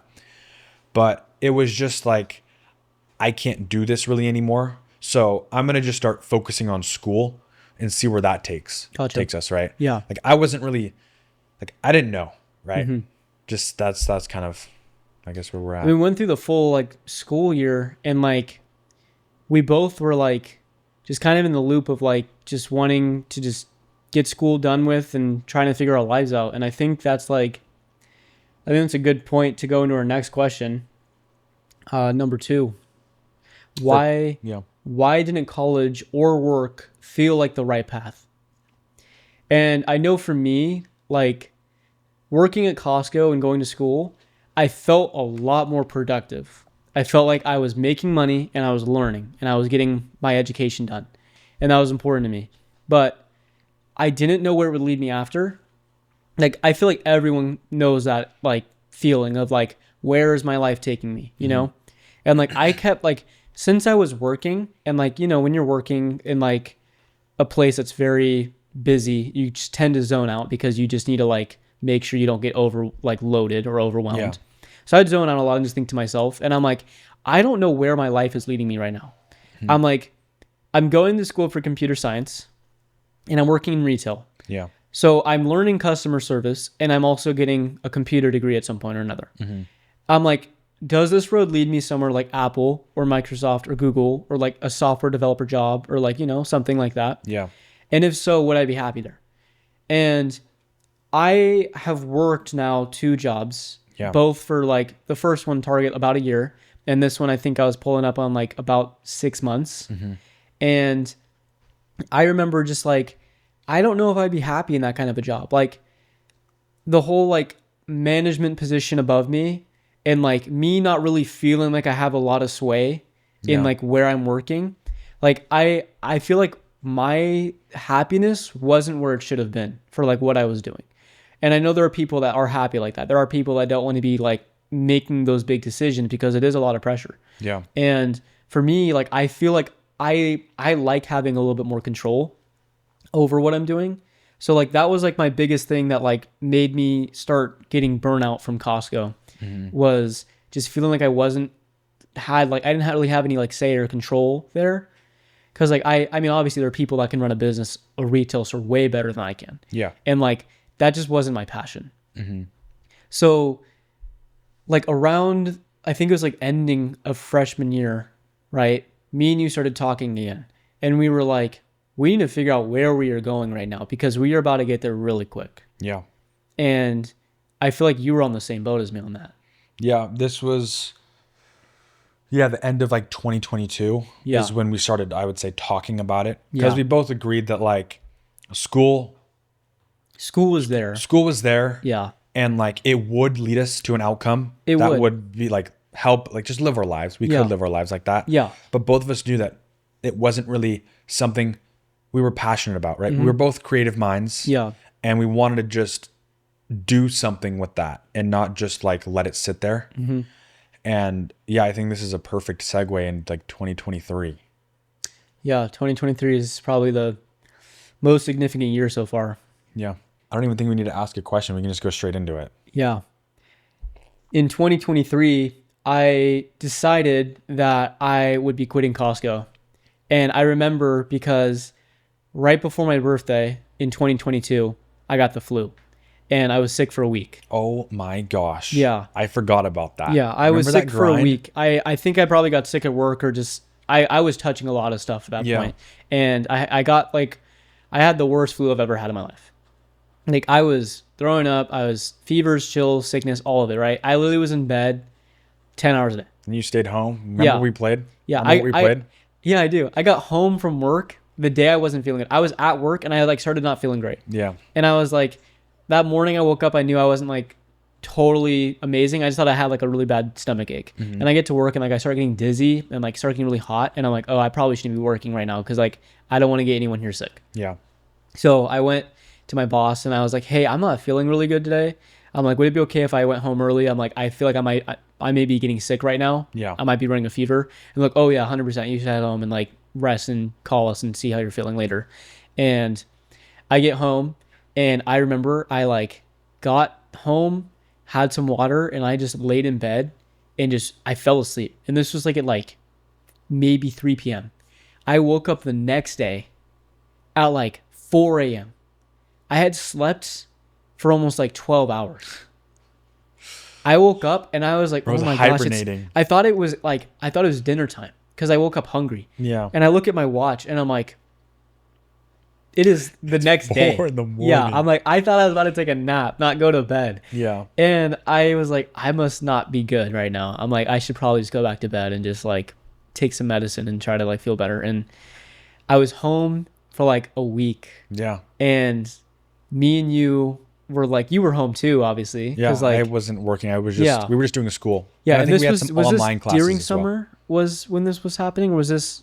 No, this was still Maybe in school. some break, Yeah, it was might have been a break or something. like but winter break, because that adds up. yeah, probably. And I remember like me and you were just like playing. I think it's Terraria. We started a Terraria Let's Play because I was home for like a week and we're like, we have nothing to do. So we played Terraria for like the whole week pretty much. We grinded the entire game of Terraria. Yeah, I mean, you could Every speedrun boss. it. You could probably speedrun it a lot faster than we did, but like we had no clue how Terraria played. We didn't. We've played Terraria. Yeah, But we never like went- understood like the like progression. We played it like Minecraft, Yeah, right? yeah, And when we were like, okay, you know what? You're at home all the time. I'm at home, right? We have some online classes at school. yeah, We were like, let's just beat this game. yeah, And we did. We spent literally nonstop. I think it was like 3 days straight yeah. of just Nonstop grinding. grinding. I remember like this is horrible, but like I remember my neck was hurting because I was like in the same position for so long. Yes. I remember I like turned my neck like, oh, that does not feel good at all. Yeah. I was like, we gotta stop playing the second we finish. I'm like, it's getting bad. But yeah, I remember getting back to work after I felt better, and I just like I felt like that small week of me being off was just like a wake up call a little bit.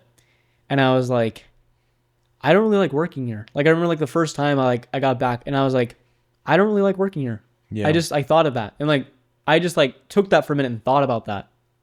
And I was like, that's crazy for me to say. I'm like, I'm not enjoying where I am right now. Like I need to change something again. And I didn't quit because I still was making money for my car. And I was like, you know what? I'm going to save a little bit of a cushion up and then think about this later. Yeah. And so I think that was around the point where we were just in person in school again. And we were sitting in our math class. And I just remember just like, it just finally clicked. Like in my head, I was like, it just clicked. I remember going into that math class and I was like, you were sitting next to me because we were in the same class. And I remember just turning over to you and I'm like, none of this matters. Yeah. Like it was that crazy of a click. Like I know that sounds crazy to say, but I was like, none of this matters. I remember that. I was like, we can find our own enjoyment without following like the path that like everyone says is like the correct path, Yeah. which is mostly like go to school, go to college, get a good job, and then find security in your job, right? Yeah. And I was like, my whole life, I thought that was like the path I was going to follow. And like, once we were in that math class, it just like hit me. I was like, this school, my job, like it was good. I like, you can find comfort in that. But I was like, this isn't the path that I want. Yeah. I was like, this does not matter to me. I remember you were on me on that Yeah. that day. We I drove back remember, and started like, thinking. I was talking with you and I was like, we should drop out. I should quit Costco and we should figure something out that we can both do full time and put everything into. And I remember like I quit Costco and I was telling my parents, I'm thinking about dropping out of school because I want to just put everything into something. Didn't you like hide that from your dad too? You didn't tell your dad that you dropped? My dad was the one who helped me get my car. Yeah. And so he wanted me to help with the payments to make sure that like I was being responsible and being like I was also contributing to some aspect of it because it was very like nice of him to help me buy it. So I was like, I needed to make those payments. Yeah. But like at the same time, he was also the one who was like, it's also important to have a job because it helps you like get those real life experiences and like it'll teach you how real life works before you're out of school. Yeah. And I quit and I was like, my dad is the person that will work somewhere for 30 years and become the best at it. Mm-hmm. So like me quitting after only working there for like maybe 7 months, 6 months. Not even a year. Yeah. I was kind of worried. I'm like, I'm going to get in trouble. So like I hid it from him. I didn't say that I was going to Costco. I just didn't say I wasn't going to Costco. So you didn't lie. I mean, I didn't lie. I didn't lie. Yeah. I just would like when work would normally start, I would just do something else and just like think about things with you. Yeah. I remember like we went on a walk. Oh my gosh. Yeah, we went on a walk like some point during that to kind of just talk about like what we can do. That walk is like engraved in my brain, bro. Yeah. That was like a turning point in itself. Yeah. Yeah, we went to this it used to be a running trail, or it is a running trail, it's a bike trail. Yeah. We would run on it for cross country like years like in the past. But yeah, we went on this walk and we just started talking about life, how you like weren't content with Costco, right? And like how I was like happy with Beat Saber and like my TikTok career. Like I might have been able to take it somewhere. But I'm like, I don't know. It just wasn't like we were both in school still. And like we didn't really know what we wanted. There was no clear path. We were kind of just following what was like presented in front of us. Yeah. Right? Our parents told us to go to school. So we're going to school. And like, I don't think, did you quit Costco at this time? Like, have you already quit?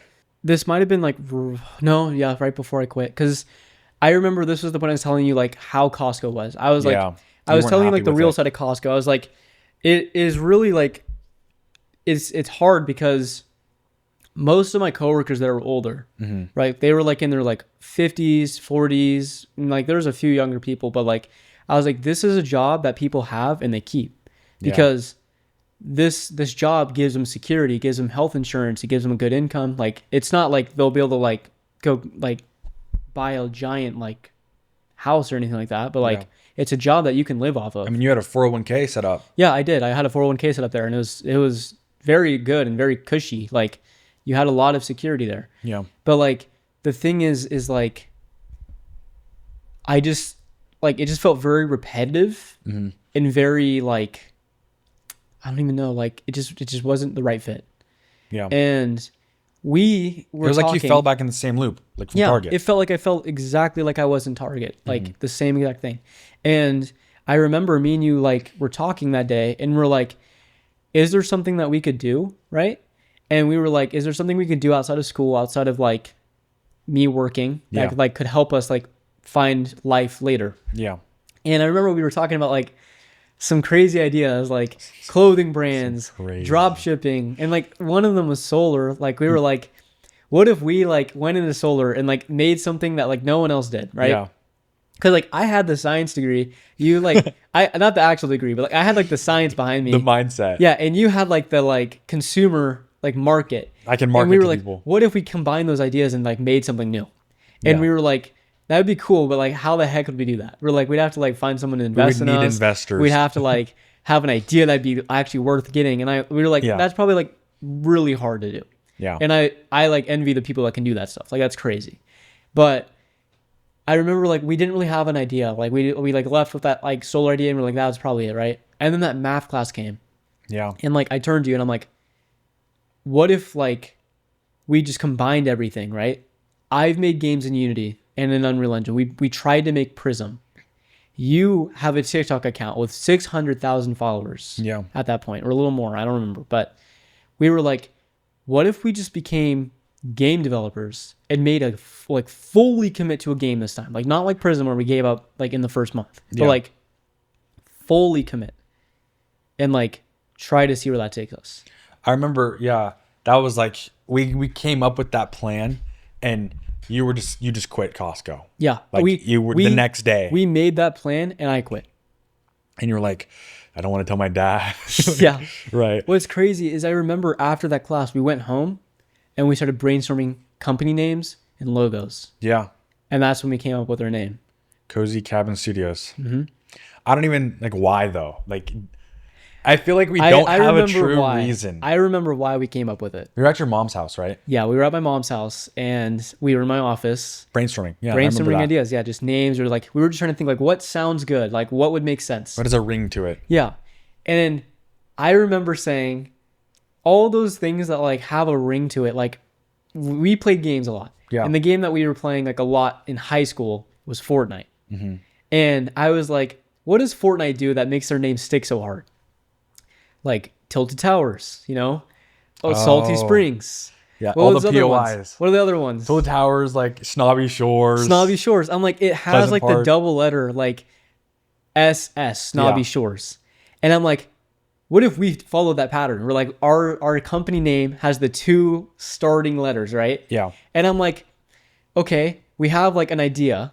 I'm like, what about like something related to California, right? We also like, were into snowboarding. We love like the mountains. Snowboarding. We love the mountains, right? And we're like, South Lake Tahoe is also right there. Yeah. And we're like, what's in Tahoe? A lot of cabins, right? And I'm like, okay, cabins. We're like thinking of some ideas, and we come up with Cozy Cabin, right? Yep. Cozy Cabin, CC, Cozy Cabin. We're like, that's great. Rings. Yeah, and we were like, okay, well, but that doesn't really sound like a game studio. Like that's like kind of like Cozy Cabin that's a name. Anything. Cozy Cabin, what? You know, like are we selling like actual cozy cabins to like people? Like are we real estate or something? And we were looking at like other company names as like reference, and I think we came across like Coffee Stain. Coffee Stain Studios. Yeah. Yeah. And we're like studios, Coffee Stain Studios. And we're like, we like that studio's name. So we were like, what if we call ourselves Cozy Cabin Studios? Yep. And that can be interpreted in 2 ways. We're selling Cozy Cabin Studios, or we're a studio called Cozy Cabin. Yeah. And that can mean anything. It doesn't just mean games. Like we wanted our name to be a little bit more vague because we weren't really fully sure what we wanted to do yet. We just knew like games was the idea. Yeah. So we ended up with Cozy Cabin Studios. And we were like, okay, we have the name. Let me cook We're up done, a logo. right? We're done, right? Yeah, no. Let me cook up a logo. Let me make a YouTube page. Yeah. All right. Yeah. We got all the domains, and you got to make sure you get the domains first. Don't make a business before you have the domains. Every Claim social media. socials, domains, anything you can, because you never know like if it's already taken or whatnot. And like our email. Yeah, our emails and stuff like that. Yeah, so we were then like, how the heck do we make this like happen now? How do we make a business? How do we make a game is more so. How do we make a game? How do we make this official? Yeah. Right. And that was when we started finding like Steam. We went on Google, and we were like, we've always played Steam because Steam is like the main computer platform for like games. Yeah. And I mean, we've grown up on consoles, but like computer is always what we like just gravitated towards. Yeah. And we were like, how do you make a game and put it on Steam? We made it like the decision. I made the decision of quitting Costco, forming an idea of a business before I even knew how to do it. Yeah. So we just put all the cards in. We were like all in. We're going to gamble everything. And I was like, how do we do this? So we look up, how do you make a game on Steam, right? If you're one person, you can be a sole proprietor, which means like you don't have to form a business. You can just have it under your name. But because we were 2 people, we needed to have a legal business first. Yep. And we were like, uh-oh. What does that mean? We were like, uh-oh. Because we're like, we didn't think of like actually having to like form a legal business with our state and with our county. Yeah. And we're like, this is going to be a lot harder than we thought. But we were like, we're going to figure it out. So one Google search at a time. We're looking everything up. We're like, how to form a Google or how to form a like company in California. Yeah. No clue. We look it up. There's county stuff you need to do, state stuff you need to do, federal stuff you need to do. And we're like, endless. Okay. Endless paperwork. Google, how do I do this? How do we do this? Right. We get a bunch of papers. We sign all of them. We name them. We get everything done. And my dad helped us a little bit. Your dad came in clutch. Yeah. My dad helped us a little bit because I told him that I was wanting to do something different, but I didn't tell him I left Costco. I just told him I need to help with like some business stuff because me and Mason were like wanting to start a business. Yeah. And so he helped us with a few of those forms. And we take him to like this county building, like up the hill a little bit. And we're like, Time to act professional. yeah, hi, we're here to form a business, and here's all our paperwork. And they're Yeah. like, oh yeah, did you do this? And we're like, I think so. Did you do this? I think so. And like they'd ask us questions. We had no clue. We had no clue if we were doing anything correctly. No clue. And we got everything approved, got everything finalized, Yeah. and we went home, put our information into Steam.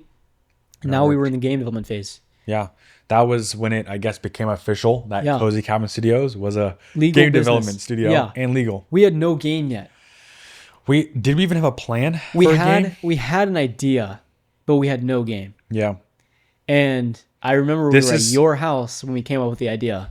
Oh my And this gosh. is when we created our first YouTube video too. Yeah, so we got all the legal paperwork and we got that all sorted out, Yeah. right? Finally made it official. And now we're sitting at my house trying to figure out game ideas. Yeah. We go through a bunch, right? This is for two people that don't know how to make a game, coming up with game ideas. Yeah. So I think what we finally settled on was just like this game called Shove. We didn't want to make a 2D game, right? We knew we were going to use Unreal Engine Yeah. because you had experience with that, right? And I had experience with marketing and like logo creation, editing, right? Getting eyes on content. So I was going to take the creative side. You were going to take the coding side. Yep. We had that set. Yeah. But the game idea, I think we literally were just throwing around random ideas Yeah. and then finally came up with the idea of Shove. Yeah. And it's as simple as shoving your opponents into the pit, right? The game is literally the game of the name. Yeah. Like you shove. Like, what do you do in the game? You shove. You shove. Yeah. Right. You shove people. So that was the game idea. And we were like, oh, this is it, right? We hit this huge inspiration phase. Yeah. We wrote down a ton of stuff, wrote down a ton of ideas. We were like, this is going to be multiplayer. This is going to be on every platform. Yeah. This is going to be huge. We had huge plans for this, right? If like for those of you who don't know how hard it is to make a game, like Yeah. our like project plan, right? Our project board. Our project board in Millinote was insane. Yeah. Like we had so much planning that me and you came up with all by ourselves. Yeah. And like We can throw some up on like the board, on or, the like board, the yeah. screen. Yeah. And like we were working like 10-hour days every single day. I think even sometimes even more than that. Cuz like the days we were still in school. Yeah. We were still going to school. Oh, yeah. This is all happening while we're still on the school grind. Yeah. I think So- at this point we have finished our freshman year, and like we're starting in Yeah. our second year of we're college. we're like just about into our second year of college. This is at like towards point. the end of Yes. 2020 Yeah, or yeah, like yeah. middle of 2023, and Yeah. we're getting ready for our second. Yeah. Right? So yeah, we literally like The entire summer we were on this grind. yeah. We- but we had school over summer too. Oh yeah, we took summer classes. Yeah, we were in school for summer. I had Oh like my gosh. this art history class and like I think like a few like nutrition classes for like general ed. We were full time. Yeah, we were As doing many school- units as we could because we we, were doing wanted the school like exact like the second freshman year started to like the end. to be done with it. Yeah, we were just trying to get it done with to have our degrees and like just have like it as like our safety net Yeah. for this. And, like, this is at this point, school's now our backup plan. Yeah. Right. And like we literally like, oh my gosh, like 10-hour days. The second we got done with our homework, we were working on the game. The second we got home from driving, we were working on the game. I Yeah. would purposely wake up as early as I could to try to like work. And like my mom would come out of her room and be like, how long have you been up for? And I'd be like, I don't really know. I was just like, I've just been in this office working. Yeah. And like we did that for like 9 months. It was 9 months. Yeah, straight. No stop. Just we started, we were making videos, we were posting, working. Yeah. When did we post our first video? The start of our journey? I don't know. We had a little bit of shove done by that point. Yeah, we had some shove done and we wanted to showcase a little bit of it. Yeah. So we were at least established. At this point, we were confident that we wanted to at least work on this project and share it with our audience. Yeah. Even though our audience was literally no one at that point. Yeah. We created that video. Oh boy, we told some we were very ambitious. Holy cow. Multiplayer, Xbox, Yeah. right? Yeah, We no. had no idea what that meant. I mean, you can show a little bit of our video. yeah, and this like- is all the times we lied in that. you will hear the error counter, the like incorrect, go crazy. Yeah. Because we were super ambitious. We had no clue what we were doing, but we were super ambitious. Yep. So we made a lot of promises. That's what drove it for us, I believe, is like our ambition, our inspiration to Yeah. create something like, Yep. especially together. Yeah, exactly. And like this was serious now because we had the legal paperwork. Yep. Right. We were in college and we both agreed that like school's our backup plan. We don't necessarily want to do this anymore. Yeah. But we're still doing it just for the degree in like the case that Yeah. like all of this fails. And the worst thing of all, like I think my dad found out like I think like 3 months after I quit Costco that I quit. And like I told him, I was like, I'm just gonna fully commit to this. I'm like, I know you may not agree with what I'm doing, but I'm at least gonna try, right? Yeah. And I think it was like, oh my gosh, I think we were like halfway through working on Shove, and I remember just looking at my bank account, and I'm like, I am down to like $300-400, Yeah. and I have payments I'm making monthly, and I'm like, this isn't good. Yeah. I'm like, we are hitting a deadline of like where I'm gonna have to like talk to my dad and be like, hey, I'm not making my payments anymore. Like, Yeah. he knew that like it was important for me to take responsibility on it, and he would have helped me had it come to that. I know he would have, but like Yeah. I didn't want to ask that. Yeah. And I think like I was spending, I think like maybe $7 a month on personal things. I remember that. Yeah. Like my girlfriend and you were like paying for everything at that point. Like if I like, I wouldn't offer to eat out. I wouldn't offer to go anywhere. Nothing like that. But like if we did, it was you or her paying for everything. At this point, you'd be the designated driver. You'd drive us Yeah. from like I to would and drive, from school. I would drive, and I think like the only like things I was paying for was like gas. Yeah. And like And then- some tiny things. And like after school, we would go get like Mexican food. Yeah, Or like, yeah, right. I would pay for that. Like I had money from TikTok, like a little, Yeah. like barely any. For the amount of views I was getting, I was like Yeah. surprised. But yeah, that held us over for enough, right? Yeah. But like as Shove went on, like as we started posting more and making more, we really did think Shove was going to be like a big game. Yeah. Like we, in our minds, it was a big game. And even still, like we put so much into that game, and like it turned out exactly how I pictured it. Exactly. Yeah. I Just agree. no Like, yeah. multiplayer, because that was like something we didn't realize until the end that we needed to like know how to do from the start. Yeah. And we also didn't release on consoles like we planned on. But I think Shove was too ambitious for that. Way too ambitious for a first project. Yeah. I feel like, yeah, for a first project, we definitely learned that it's just like keep it simple. Yeah. I mean, even though we really didn't. And we were learning too, like we were learning like what kind of style people wanted, like in game dev. Like, Yeah. because like we wanted to like look at like YouTube first and be like, what does game dev look like? So we looked it up. We're like devlog, right? We'd search up devlog or like game development. Yeah. And like we saw these videos, and like they're all really good. I liked all of them. They're very yeah. entertaining. But like, how do you stand out in a crowd of people that are like also doing what you're doing, right? Exactly. And we just tried a bunch of random things, and like we didn't really have a formula yet. No. That wasn't until later. But like we were just trying a bunch of things out and like experimenting. And like what really stood us out a lot was I think your editing. Because like game devs, like most of the ones on YouTube are solo devs. There's a few that are like teams or like two people. Yeah. Like the people that made Void to Go, or the ones that got that Unreal grant. I forget. It's like I think they're married, the guy and that woman. But like they have good content, and like it's really good. But like we were like, how do we try to stand out a little bit from that? Yeah. And like your editing is what really like made us look different. We just weren't Yeah. getting a lot of views was the thing. Yeah, I mean, that was also a huge shift for me was during those 9 months, we started with that first YouTube video to establish ourselves, right? Yeah. To kind of explain, just to like to set the record straight of who we are and what we wanted to do. Yeah. But we also challenged ourselves to make devlogs, because like that was what every YouTuber did, right? Yeah. Every other YouTuber saw that, and It's like one of the best ways to get eyes on your footage or like on your Exactly. game. So me switching from Beat Saber edits that are literally TikTok format, right, on the phone, going crazy, fast paced, right, to like these longer form, slower paced devlogs. Yeah. It was definitely a switch. And at this point, I'm learning a whole different editing software. I switched from After Effects to like DaVinci Resolve, right? And I'm learning how to edit in a different program and like all of this. But it pushed me out of my comfort zone. And I would say like it taught me so much Yeah. about just what people actually want to see in videos. Mm-hmm. And like, yeah, it pretty much just helped me change my style Yeah. overall. It was Or like learn a different style. It was a really big jump for you. Like it was a huge transition going from editing like fast-paced content with Yeah. hype music to going to a slower paced like style. And like you even see that like our first videos, they're super short. Like I think most Yeah. of our videos on our channel even right now, Yeah. we have very short videos.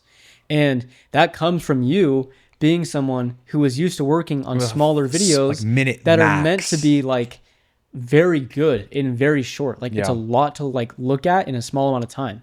And like our style, even like today, has changed so much. Like Oh, yeah. I would argue a lot. But what's really crazy is like we started wrapping up on Shove. Like we posted a bunch of videos. Yeah. We had a lot to show. We had crazy ideas that turned out true. Like we were 50 really maps. making insane stuff. And like we had community content in our game. Like they suggested 10 maps. And we Oh, added that's it. right. I remember And that. Yeah. I remember like we got to like that release and we had like I think 9,000 wish lists maybe, Yep. right about that. And we were ready to post it and we thought the game was just going to take off because like we had a trailer, we had a video, like everything was ready to go. Yep. And we released the game and we were just like so excited and so happy. I think we have the footage of us clicking that release button. We do. Yeah. Like literally the first game we've ever released. I know. And like it was like everything from the last 9 months, the last 4 years has led to exactly this point right here. And we were like, we finally have done it. We have finally committed to what we said we were going to do. And the game flopped. The game got like maybe 10 sales. Yeah, it That hit day. a brick wall. Yeah, we got no sales at all. And it was devastating, honestly, for me. Like my family and like everyone was asking me like, how is the game doing? How is the game doing? Yeah. And I wasn't embarrassed. I was just more so like, how do I say like it's not doing good after putting 9 months of work into it? You know? Yeah. I'm like, how do I do that? So I would always like just kind of divert and be like, it's doing okay. It's doing okay. You know, it's doing all right. And I remember like, I was like, I'm down to like $100, $200. And I'm like, we need to do something now. Yeah. I'm like, there's no way like I'm going to have to get another job. I'm going to have to do something else. And I remember like just being so stressed. I just sat down for 5 days straight after like literally 5 days after like Shove. The next 5 days, I just sat and coded and wrote and just made a prototype for O'Deer. Yeah. And it was working, fully working prototype. 5 days. 5 days. Yeah, I remember that. That was crazy. I think like leading up to that moment, we both realized that like Shove, like we were ready for it. We were hyped. We Yeah. were excited, right? Everyone was going to play it, like especially like our close supporters. But leading up to it, there was like that other side, like we didn't have multiplayer. Yeah. And that was like almost what we promised. The game was meant to play with multiplayer, but we coded it in a way where it supported local multiplayer. So like the game could be played with multiple people at your house, but not online. Yeah. And I think most people assumed the game was going to have online multiplayer on launch, Yeah. which is what we wanted. But because I had no clue how to do that, I tried like 3/4 of the way through development to add multiplayer. Yeah. And I realized like that's something you start on the second the game beginning. begins. Yeah. You can't like, at least for someone who was coding as horribly as me, where like it just was like point A to point B in like lines and lines and lines and lines and then ends at point B. Yeah. Like it wasn't a direct, easy way to get to point B. So like I was learning as I was going. So like my methods I used were not going to be able to support multiplayer. Yeah. And not having multiplayer at launch was like really impactful to our sales. Yeah. I think like we made 198 sales by like some point and like more than half are like returned. Yeah. It was pretty tough. Yeah. I remember we were also, since we were wrapping up with Shove, we were like, what's going to be our next game idea? Yeah. Right. And like that's when like, yeah, we were in school. We were still in school. This was all happening still during school. Yeah. And I think literally one day going to school, we just started talking about random game ideas, right? We were like, just have to figure out something really quick. You pick me up, right? I get in your car and we start going. Bro, I just want you guys to understand, There was literally so many deer on my property. At this time, every single time Andrew would pick me up from like, because I didn't have a car at the time. Yeah. So Andrew would pick me up and we would go to school. And every single time there would be at least one deer. Every time. Yeah. And sometimes there'd be like 5 Yeah. or 10. So it came just a joke between us, right? We were just driving to school and we were talking about deer. We were like, oh my God, there's more deer. Like, oh, I hit 3 deer driving on the way here, right? Yeah. Like we would just always talk about deer. And then finally we were like, wait, what if we made a game with deer, right? Like, what would that look like? And then we started talking more and we're like, Yeah. what if deer, like, what if they can get on their hind legs or they would like try Yeah. to attack you? Because we always were like joking like the deer are skinwalkers because they're like Yes. always watching us at like Mason's house. Yeah. So like we were like, wouldn't it be so creepy if like they stood up and were like running like a regular person? Yeah. And like that idea like inspired me. I'm like, we should make a game off that. Yeah. And like that was like the day after Shove got launched. That was and like, like yeah. I sat down and like for 5 days straight, I think you gave me some assets and like I just made We cooked something up so I quick. literally made the entire game loop for Odeer in 5 days. Yeah. And that's not to say it wasn't a good game loop. It was just to say that the idea I had was so good and so focused that I was Like able we to get knew it done quick. exactly what we wanted. Yeah. And like we literally like man, it's crazy. Like we went from having no sales to our first video on Odeer. Like I think we posted like some early that first 5-day play test with some people. Well, this was like, is this in January of 2024? This would be this is Still the end of- December. this is still December? I remember because I was at my dad's house watching their house while they were on vacation, and I was coding on the Mac, or I might have brought my laptop or like my computer, but like I remember like we were in call with Aiden and his friends Yep. and you, Yep. and Do we all playtest. just played Odeer, and that was the footage that we had and the footage that we uploaded our first video with, Yeah. and that first video did well, didn't it? No, it didn't do well at all at first, actually. Oh, It like that was still when we were trying to find our style. yeah, Right. Especially like for me, I was trying to find the style of videos. And like coming off of Shove, I was taking a lot of inspiration from our Shove devlogs and like what to improve on. And I decided to just try something completely different, really work on like the hook, like Yeah. the start, right? Yeah. And just make it, I guess, more clean or more story driven. I don't know. But that was like the first devlog.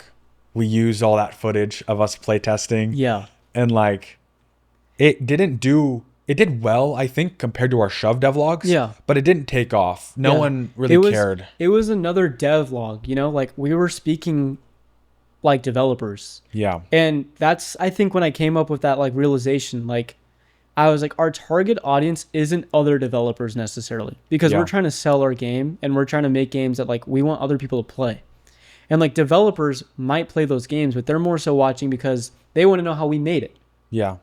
And I think that was like when I told you that our target audience is not devs, it's gamers.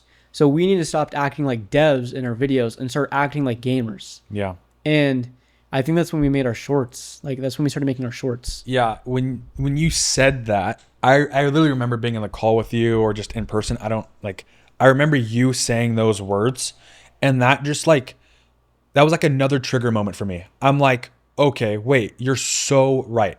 The people that we want viewing our content shouldn't care about like the code necessarily. How we animated the deer or like, stuff like that. Like how we made the grass like flow in the wind. Like no one, like they don't really care about that. It's interesting. Like Yeah, I there love are sharing people it. that will look like that stuff. But like Yeah. our main target audience wasn't like that. They weren't wanting to watch like the breakdown of how we got to this point. Exactly. And I think that when you said that was like a huge change and like a huge Yeah. shift in like my mindset when it comes to content creation. And I think that's like a perfect segue to like 2024 Yeah. of like when things just took off. Yeah. Things just completely changed. Should we even like go off of this at this point, or we? No, I think at this point we're already too deep. We're not even following script anymore, guys. There's no script. We had questions we wrote, but like these questions are like, At this I'm point, just we're ready just to talking. talk. Yeah, we're just talking. there's no more questions I want to talk about anymore. I just want to like discuss this because this is more recent. When we were working on Oh Dear, there was this point of just realization that people loved Odeer. It was just Yes. Everyone who we play tested with, like, they would die laughing. It They was just- just like it wasn't we didn't have the farting deer. The farting deer was not a thing. for the farts. This was just the fact that the deer would stand up on their hind legs and be goofy. Yeah. Everyone loved it. We had Aiden play test it. This is our sound designer, right? Or our Music guy. Music guy. Yeah. Music, yeah. So we had Aiden play it. He, like, the first time he played it, he just started dying laughing. We showed him like the animation of like the running deer. Yeah. And like that joy was like with everyone we showed the game to. And what's interesting is our game, like even at that point, like a deer running is something that no matter where you are from, no matter how old you are, no matter what language you speak, it is funny. Yeah. Because it's a game that doesn't require you to know anything about a country, Just a a place, a time.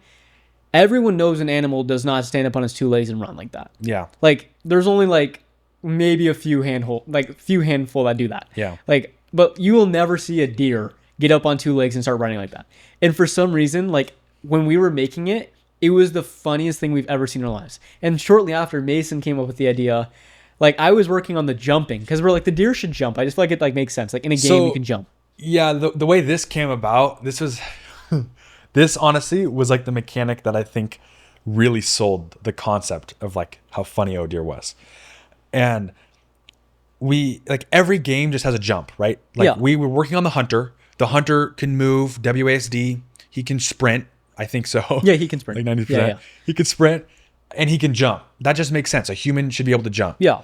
And we were like, okay, let's also just do that to the deer because every video game has a jump. Yeah. Right. So we had the deer run. That was already like so funny. We Yeah. loved it. And then The jumping came and it just wasn't really like funny. Like it was just like a jump, you know? yeah, you added the jump mechanic and it was literally just the deer like spring on their hind legs and like move forward. It was still funny, but it wasn't like anything like crazy. And I was like looking at it. I'm like, that's cool, right? But You said it looked like they were like farting. I was just like, I'm like, what if they just spread out their like, what if they glide? Because they had like that trajectory where it was like almost like the arrow, right? Well, no, you had the idea of the fart, and then I know. you were trying to make the animation of it. That's what I'm- and we were like, what if their legs just spread all the way open when they jump? I know, but what I was getting at was like, I saw that like the jump, and I'm like, it wasn't really satisfying. And most animations they have like that glide, Yeah, right? yeah. So I'm like, instead of making like the deer jump and like making them land on two legs, why don't we just make them fart? Yeah. And that was when I was like trying to tell you the idea of like spreading their legs and Yeah, stuff. it was so funny. Like you told me that, and I instantly was like, "Yes, we need that right now." I'm like, here, I literally cooked up the animation in like 2 seconds. I made a particle system, and like literally within like 2 minutes of you saying that, we had it in the game working, and we threw a sound effect on there, and it was the funniest thing we've ever seen in our lives. I don't think we have the clip, but if we do, I'll like throw it up. But I literally remember you showing. I showed you that animation. I screen shared on Oh, Discord. yes. I showed you it, and you I just cracked died. up. No, because it looked so weird. It was so weird. It was so funny though. Like, oh my god, yeah. I literally can't. Like, my mouth hurts thinking about that because I Yeah. just smile way too much. But like, that fart was probably like the most like. I think the second someone plays our game, and they press play and they're in the match, they're like, "Oh yeah, you're a deer. This is super funny," and then they jump and you hear. And First they run. literally like, yeah, they're running like, what the heck? And then they jump, and then the deer just goes airplane mode. Yeah. It's Lets one so rip. funny. It is so funny. But yeah, I think that day really changed like oh dear, like Yeah. the way we viewed on it. Yeah. And then I think that's when we also made our second devlog for the game and had more play tests, right? And I think it was at this time when we started posting shorts as well. Yeah. And one of them took off. Yeah. It was like me hitting a crate, or I think it was you hitting a shot on me, or I hit Maybe a shot it was on a you. shot on me, and I was running. You were screaming. running? Oh yeah, because I missed the mushroom. You missed the mushroom, so you were hungry. Stand up on your legs, Yeah. running, and then I shoot you. Yeah. I'm like, oh my god. The thing is though, like we didn't even script that. Like none of that was scripted. Like content. That was just natural. We were just playtesting the game, having a fun time. Yeah. And like would just post those clips. Like there's obviously people that already do. Like I think like Smitty and like other big content creators that like play games. Natural. they just post clips of them playing. Yeah. And like maybe their emotions are a little scripted. Like you never know, right? It just depends on the group. But like we were just genuinely just That was us playing the game. having fun playing the game. And like we made a few shorts like that. Like we had a bunch of shorts like that. And we realized that people loved that like content. Because like the thing is, it's one thing to see people playing a game and having a good moment. And it's another thing to like see a game that does not exist on any other platform and they're having a fun time playing it. Yeah. Like that's such an abuse of like I Power. don't want to say power, but yeah. it feels like it. Yeah. Making a game and then being the only one to like play that game and have funny clips on. So like someone wants to find out what this game is, you're the can't. only channel that They has have it. to look at They it. have to watch you. Yeah. And we didn't think of it like that obviously, but like thinking back now I do. But it's like it makes it so the only way anyone can see the funny clips of that game is on your channel. Yeah. And like people started watching it because they loved it so much. And we loved making those videos. That was also the first, like that one clip I just described was also the first like evidence that talking to game developers talking to gamers rather than game developers was like worth it. Yeah. Right? Yeah. Like in that video, it was strictly gameplay. It didn't explain the game at all. It Yeah. just saw some dude who was hungry, running on their hind legs, and the other guy who just killed him, Yeah. right, with a bow. Yeah. No explanation of the game, but it like blew up. People ate that up, Yeah. right? And like after we realized that all we have to do is show us enjoying our game, Actually enjoying. yeah, like we genuinely Like, did. We should never make a game that we don't enjoy because Yeah. we are gamers. Like we've all like the start of this whole thing is because our love of games. yeah, And like if I don't feel like our game is fun for me to play, I'm not gonna make it. And that's why Exactly. we've had so many projects that haven't gone through. And you guys haven't even heard of. Like Yeah. we've prototyped a lot of games up to this point. yeah, Like even like yeah. But like they just weren't enjoyable. So we never even said anything about them. yeah, But I think like honestly, like Oh Dear was just so much fun to play. And it got those shorts started getting hundreds of thousands of views. And Yeah. all of a sudden out of nowhere, our wish lists were in the thousands, tens of thousands. And then we got, I think, all the way up to like 70K at one point. Like we right before release. discovered that formula of Yeah. just showing gameplay. Yep. And then Andrew and I were like, okay, let's just keep posting. Right. And then eventually, like I refined that formula, right? Yeah. I refined that content style, better subtitles, Yeah, more yeah. music. Make it look better. And I always tried to like tell a story, right? I would find the gameplay that we played because we would just play for like an hour, Yeah. couple hours, just having a good time. And I would cut the moments that I could almost tell in like a short story, but not explain the game because the game was already pretty explainable. yeah, right? I mean, it's very simple of a game, honestly. Like there's not a whole lot of like mechanics behind it. Yeah. So I remember grinding out a ton of shorts because I'm like, okay, we're getting close to finishing this game. I want to post it soon, right? Yeah. We both were on that page. Yeah. So I'm like, all right, let's start ramping up this social media. And when we started posting those shorts, it took a turn that we did not expect. Yeah. It literally, from overnight, all of these shorts were doing like good compared to our channel. Yeah. We were getting like thousands of views, which was crazy. Yeah. That was huge. Compared to our shove videos that only got hundreds, we were getting now thousands. Yeah. And we're like, okay, wait, this is working. Let's keep posting. Eventually, they all, like literally at the same time, just took off. Yeah. Millions. Millions. Like multiple across every single platform, YouTube, Instagram, TikTok, at the exact same time, skyrocketed into the millions. We had like, I remember at that point, like I was showing my family like every single like hour. I'm like, the video is just climbing. It's Yeah. climbing. And then the crazy things start happening. Like we realized like everyone was seeing our game, like on every platform, to the point where like I was talking with someone and I was at, I think it was my girlfriend's house, and someone there like, oh my gosh.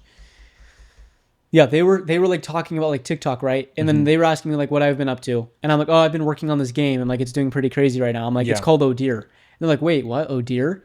And then they show me they had the TikTok liked of our video.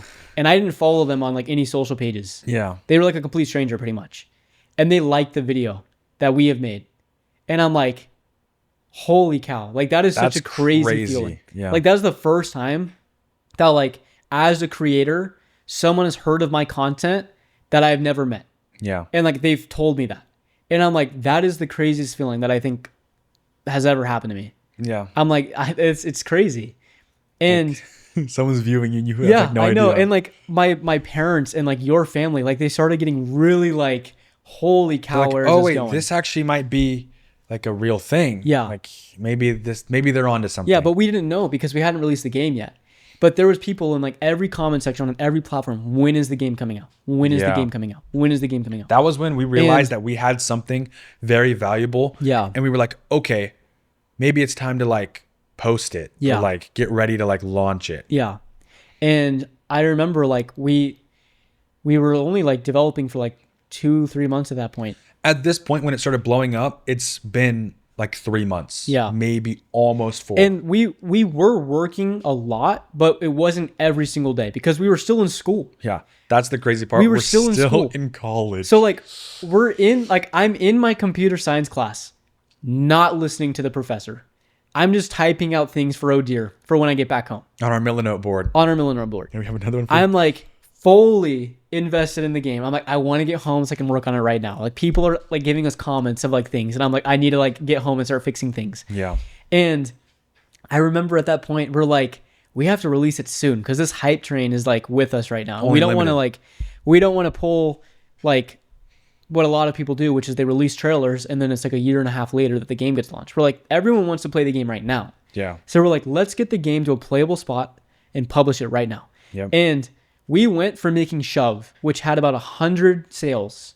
Not even. At that point, it was probably more like 30. It didn't even, it was so small. It was so small that it would have been like if my family had bought the game and that was it. Yeah. And we went from that to now millions of people viewing our game, like tens of thousands wish listing it, tons of people asking us when it's coming out, me not even knowing if my code would hold up against all that. Yeah. Like I made the like lobby system and I was like, what happens if someone's friends list is like 100 people?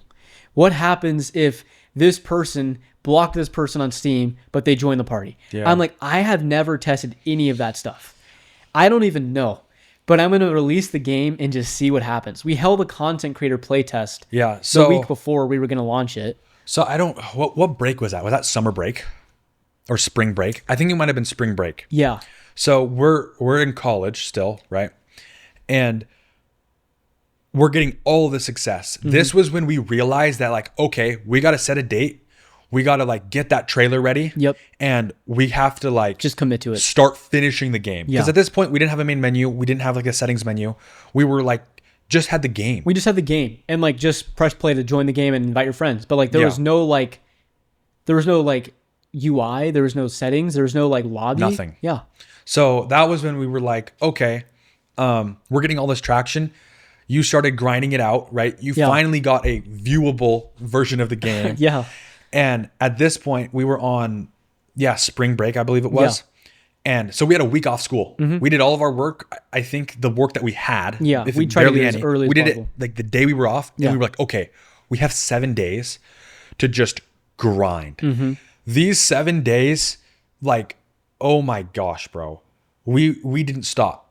We did not stop. My Milano board, and like, I don't know if I was saving all of it, but like the amount of things I did that week on that game would probably be the equivalent to like 4 months on Shove. Yeah. So like with all these videos blowing up, I remember we were going into the comment sections of like TikTok, like Instagram, right? And we were like, hey, if you're a content creator and want to make content about Oh Dear Yeah. and want to try our game early, like a week before release, like Just, message us on or like Discord. join our Yeah, Discord, join our Discord and message us. Because like we wanted to get a play test Yeah. where we would be able to review footage. Yeah. We weren't doing it because we wanted big YouTubers to play first. We were doing it because I needed to see if the game would hold up when we Yeah. launch it. And what we did is we had a bunch of streamers and YouTubers play Live the stream game it.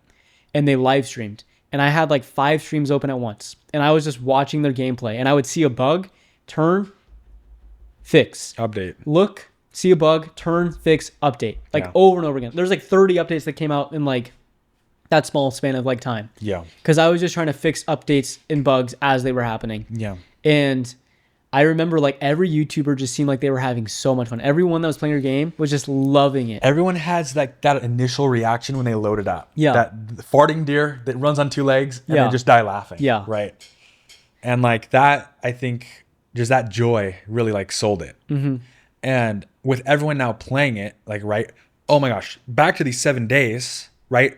We have this play test, but leading up to it, I was on like content duty. Yeah. So Andrew's over here, like, right, you're cooking up the entire game, making sure it's like clean for everyone to play. Yeah. I am over here answering every single comment. When's the game gonna release? Yeah. How much is it gonna be? Right? I remember at one point I'm like, okay, there's too many comments. Mm-hmm. Like I was getting stressed because I would be staying up answering every single one, hearting every single one that I could. Yeah. And it got to the point where I'm just copying and pasting the same message. And I'm like, I'm sorry if I can't answer your question. I have to stop or Yeah. I'm going to go insane. Yeah. Not only that, but I was also managing the content creator playtest. So I was messaging all these content creators like, hey, this is what you can and can't do. Yeah. And like, here's like an asset pack if you want to make like a thumbnail for it Yeah. or like whatever. So I'm trying to manage all this. Yeah, you need 5 players so I can give keys to you. I'm trying to keep it all organized. Never host a playtest in your Discord that big. Don't It is do it. so bad. Don't do it. But yeah, like we are literally, this is only 4 months, like 3.5 months in Yeah. from shove, from going absolute flop to now on like double, triple, 100x speed. Yeah. And like, we were just trying our best, right? Doing what we thought was Yeah. right. And like the playtest finally ended and we're like, okay, we learned some stuff. Now we have 1 more week. We Before go we back to launch. school. Yeah. We have 1 more week. At this point, everyone is wishlisting the game. Yeah. We started at like a goal of like, okay, we want 5,000 wish lists. It was 7,000 It was 7,000. because Yeah. people say 7,000 wish list means your game's gonna like do at least pretty okay. So we hit that, or like that's what we said in our devlog, Yeah. right? Like we want that. We recorded a devlog. Our videos were going crazy. And then by the time I was editing and posting that devlog, it had already hit like I think 8,000 or 9,000. Like it already surpassed that. Yeah. And at that point, it just kept rising and rising and rising. Mm-hmm. And whole like week. the leading up to I think the launch of Oh Dear, or like the launch of early access on March 15th, I believe it hit like 80, 90,000 wish lists. We were at like 90,000 the day of launch. Yeah. And I remember just like we had no clue what was going to happen when we clicked that button to launch the game. We were like, what is about to happen? We're like, is this like 10,000 people going to play the game? Is this 5,000? Is this 20,000? Like we didn't know. Because like I don't think we got like high numbers on Shove, but like it was a lot lower than we thought it was going to be. Yeah. I remember like I was at my house and we were talking to the Discord server and we're like, we're going to launch the game in 30 minutes, guys. And Yeah. the Discord just starts going like So many people joined. 100 miles per hour. Oh my gosh. Remember all the people leading up that 1 week? Yeah. Everyone was joining the Discord. That Discord thought that we were like Spamming. getting bots. Like Yeah. it was a bot spam. So it stopped letting people join and like we had to like cancel that. Oh my gosh. It felt like, yeah, it literally thought we were being bot spam because so many people were joining our Discord all at once. And We did not know what we like the attention. Like there was so much. yeah. And we got to like the launch and I had like my mom and my girlfriend next to me and like they were watching the Discord going like, holy cow, this is crazy, right? Yeah. And I remember we launched the game and I go to the Steam page and I'm like, I'm refreshing the page, trying to see like how many people are actually playing the game. And like it took like 10 minutes and I'm like, I'm looking at the Discord, people are saying, oh my gosh, I got it, I'm playing, I'm in, oh my gosh, what the heck, right? And I refreshed the page and I don't remember what the number was exactly, but I think it was like 1,000 players. Yeah. All at once. Yeah. It started off, I think you could just pull up the Steam database. Yeah, you and see probably it. could and see the number. But like, yeah, I remember it hit 1,000, like 1,700, I think on that day, like day one or Yeah. like day two. And for 2 indie devs that went from a game that did Nothing. nothing to that is like the most insane feeling in the entire world. 1,000 people playing my game right now. That is insane. I know that for like AAA companies, that's like seen as like, Nothing. you just wasted your lives, right? Yeah. But for 2 people, that is insane. I know. And- I remember my feeling was just like, it was unbelievable. Yeah. and like everyone was in like the Discord Yeah. talking about it, Yeah. posting like, oh, look what I just did. Yeah, I know. It was And, like, crazy. I remember like I started playing the game. I was like, I want to play with some people and like I want to talk to them because I'd voice chatted the game. And it's like, oh wait, did we have it at that point? No. No, that was before voice chat. Yeah. Yeah, okay. So I play the game and like we're in, right? And we had little things above our head that said like dev. And like people were learning how to play at that point. So me and Mason were like actual pros. Like we're like the Overwatch league of like, oh dear. Oh yeah. So we join games and just completely slaughter people. And we're like, we probably shouldn't do this because we're gonna make people not like the game. Yeah. We're gonna ruin the So we fun. didn't do that. And I remember that whole day I was just checking the numbers. And I think by like 10 p.m. that night, we had already made $50,000 Yeah. in sales, which And is that- just uncomprehendable to like me and to you.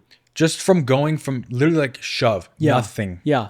to like 50,000, like that didn't feel real at all. No. I'm like, that's just like not real. Like we're not Yeah. getting all of that. It didn't, the number, like, I don't know how to explain it, but like that number did not feel like it was real. Like I saw the number and my brain didn't process it. Yeah. Like I didn't feel the, like, It wasn't ours. I didn't feel the excitement, the thrill. I was just like, in like almost, it's gotta have been shock. It had to have been shock at that point. I don't know. But like, yeah. we literally were just like, I was down to like $20 in my bank account. Yeah.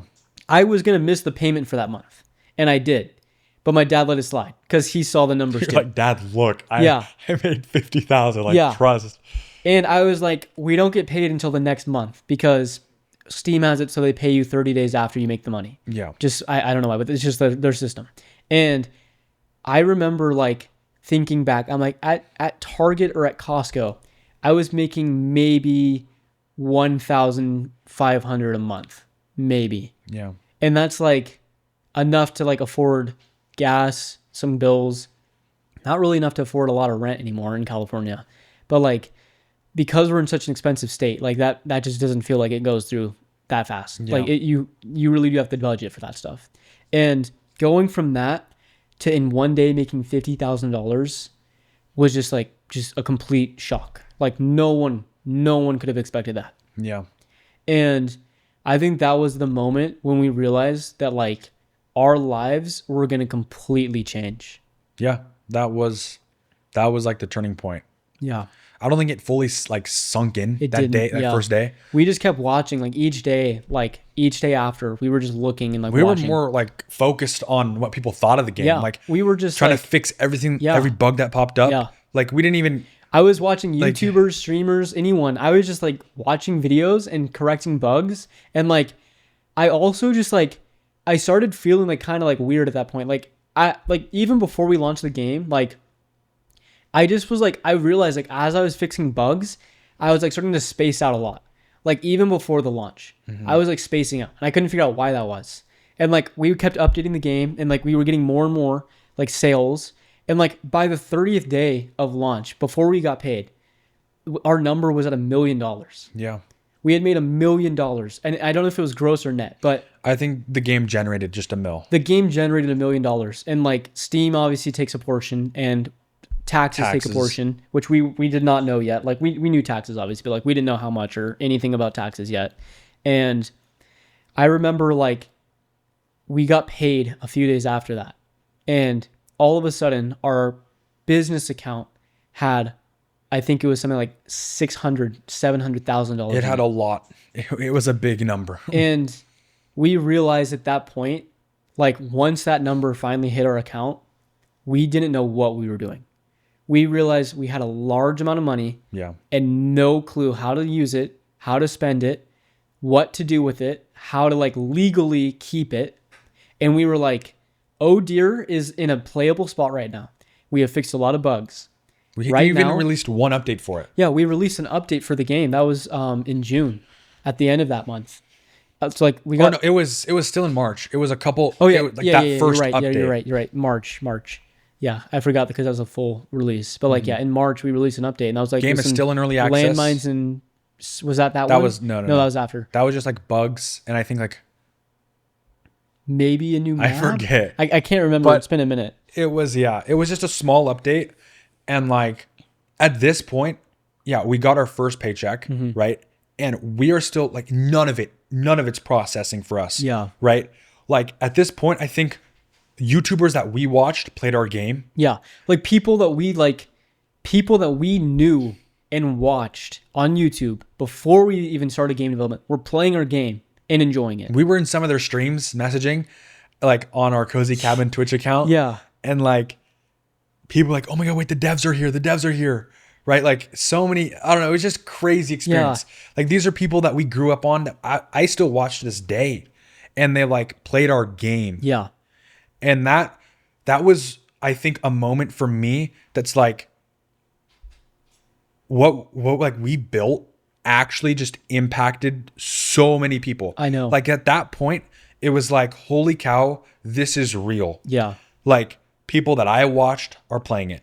Like our friends are playing it. Like our whole Discord's like excited over it. Yeah. People across the country, like in a different country are playing it. I think like Turkey was one of our highest sales, like the country of Turkey was one of our highest sales at that point. Yeah. And like we were like, oh my gosh, like this isn't just in the US. This is like in a lot of countries around the world. Yeah.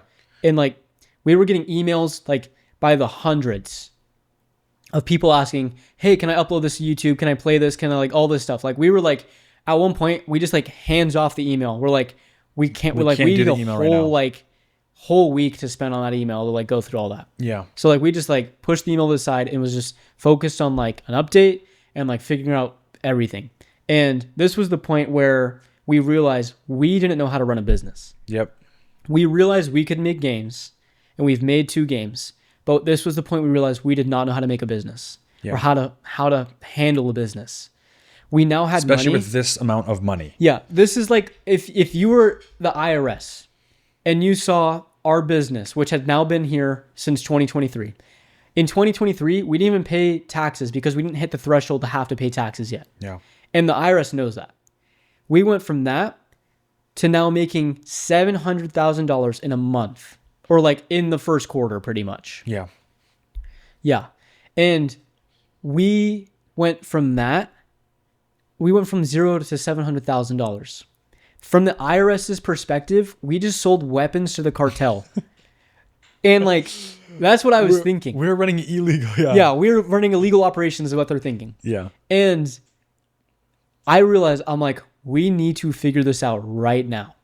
Otherwise, we're going to have huge problems come up for us in the future. Yeah. So we found a CPA, we found a bookkeeper, we found a financial advisor, we found a bunch of people, like a huge team of people that can help us make smart decisions with our money and with our business. We plugged all the leaks we had. We fixed a ton of things. We updated our business to a new business. We went from being a certain style to a new style. Yep. And now we're completely covered. And like that was like what? All the way up until June, like middle of June, we were figuring all out. We're still figuring out after that too. But like, yeah, I mean, you could see the gap. You could see the gap on our YouTube. Yeah. Where we, like, even just across all of our all of our social pages, all of our social pages, right? Yeah. We went from uploading literally nonstop about Oh Dear, going viral, launching that trailer, and then ghosting. Yeah. We didn't even update. Like we weren't trying to ghost. We were literally just like, because it's just me and you. Yeah. Like we only have so much hands and energy that can go into one thing. Yeah. And at that point, we knew it had to be our business. And Oh Dear was in a good state, like you said. Yeah, it was in a very playable state. It was in a good spot. People were still having fun. Then like we had to like focus in on the business because that is arguably just as important as the game. Yeah. Because not only do you need to be able to make a game properly, you need to be able to like make sure you're doing it legally and you're doing everything you can to follow the rules. Yeah. And California is a very strict state, and we needed to make sure we followed all of the rules properly. And we did. We made sure we got everything figured out. And the crazy thing is, like, during that time, like we graduated from school, like very soon after that. Yeah, we're still dealing with all of this money, and like we're sitting in class and we're like, we could just drop out right now and it doesn't matter. But we were like, we're already so close to like the finish. We should just get our degrees. We should just get our degrees because not only did we release a really good game in 2024, we also graduated from school and got our degrees in 2024. Exactly. Both are really amazing achievements. Yeah. And we just like, we were like, oh my gosh, this is insane. And I was like, me and my girlfriend, like my girlfriend had been paying for like everything because she knew that like when I was done with Costco, I needed to save because of like this big step I was taking. And she was super supportive the whole time. And I remember like when the paycheck finally hit, I was like, we need to do something to celebrate. Yeah. So I think all of us. That was the day Oh Dear launched. Oh, so well, that was that's a little back in time. Yeah, but like the day we went to like that pizza place. Yeah, and we had a celebration, and we have a picture for that. We posted that. Yeah. But what was crazy about that day too, like we had our families there, right? Yeah. And the crazy part is when we were ordering our food, the waiter was like, "Are you guys celebrating something? Like, why? Like, what's the occasion? What's the special occasion?" Yeah.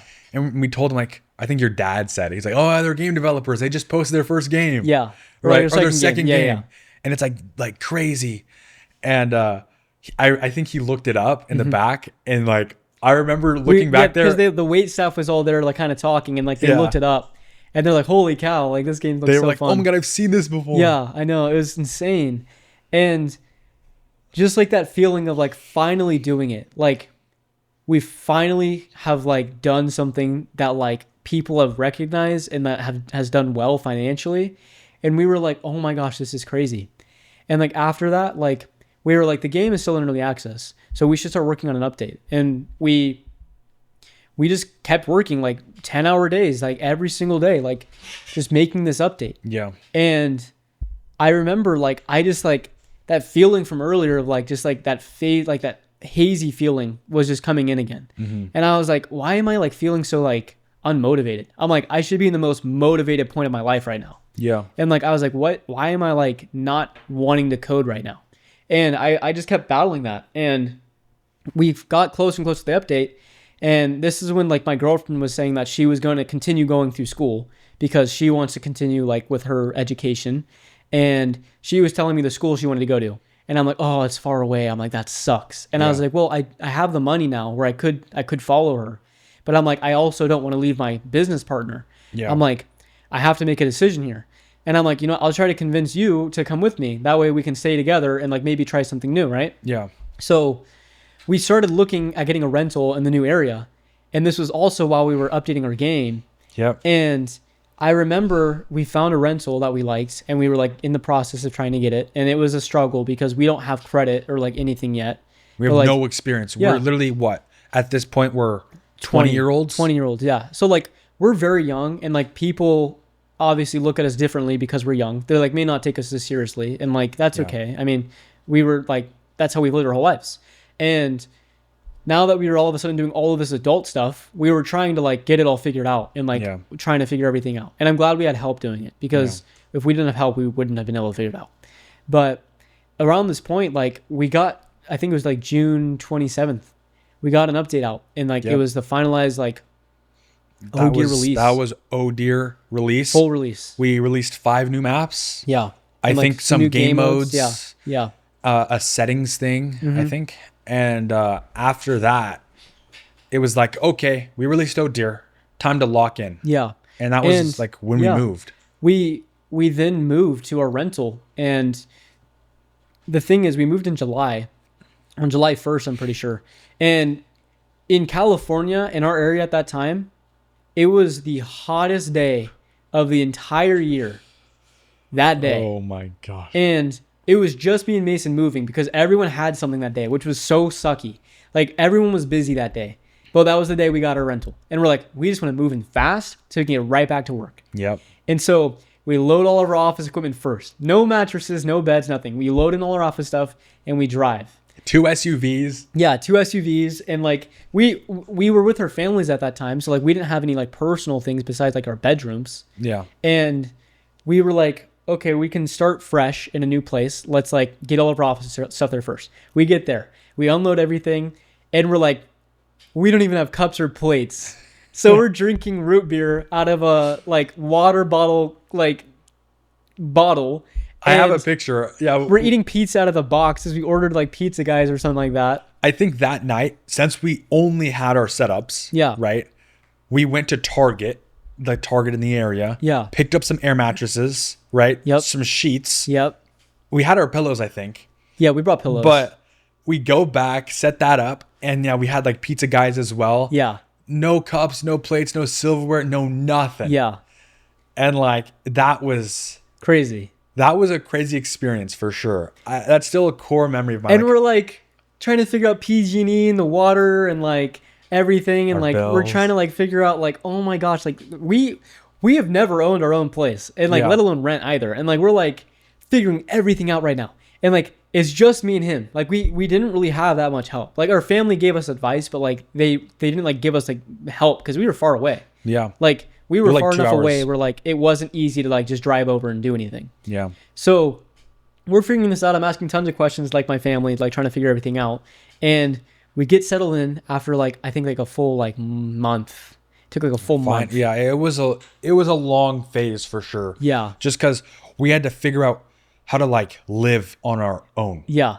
We We've had to never get done that. plates, cups, utensils, everything. Like we had to start completely fresh. I think there's a picture of just all of the boxes that Yeah. we had because And we didn't ordered even mention everything. We didn't even mention like right after we got paid, we completely invested back into ourselves and Oh, yeah. like completely like got new equipment. That first paycheck, we got like all of that money and just because we were still on that grind. Yeah. We got all of that and just maxed out our setups. Yeah, maxed out our equipment, our cameras, all of it. Like we were like, we're gonna go.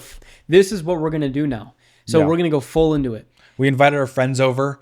I have a picture of all of our computer stuff on like the pool table at my house, my grandparents' house. Yeah, And we invited some of the boys over to just like build it and experience it with us because we're like, this is something that like no one really gets to experience. So we're like, I want to share this moment Yeah. with like our friends. yeah. And it was a lot of fun. And it was a lot of fun. I mean, you maybe had a different experience. My computer.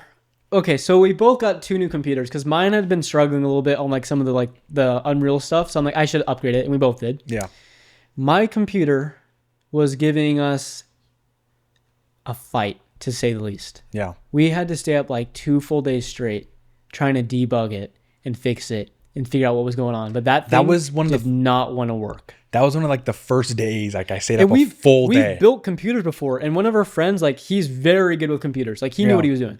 And like it was just fighting us on everything. Yeah. And like I know the fans didn't kick in on the first boot up, so the CPU reached like scorching hot and like and then like we finally got a new CPU and like returned Yeah. it because like we were like there's a warranty at least, and like oh my gosh, like the fans were hassle. still like fighting us. And then now like something else wasn't working, so we had to like go in the like BIOS and fix it. This whole thing.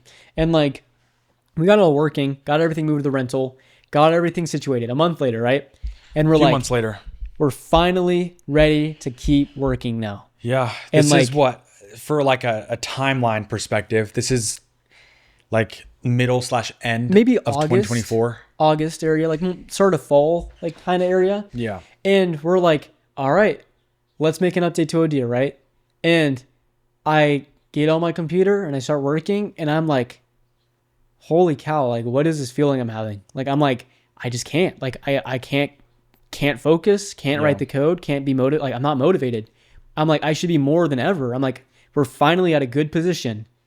And like I was trying to type and I couldn't.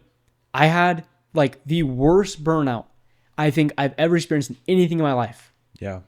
After like 9 months of shove of like every single night between school, every single night late at night to ODIR, making an ODIR prototype in 5 days after like the release of shove, and then making the entirety of ODIR in 4 months, Yeah. coding nonstop. My brain like was stopping me. I literally was like trying my hardest to work and I couldn't. Like Yeah. I've always been someone who does something even when I don't want to, like running for cross country. Yeah. And like I was really trying to like get myself to do it and I couldn't. And I was like, I don't even know what this feeling is. Like I've never experienced this before. Like Target and Costco, I was like burnt out, but I was getting through it.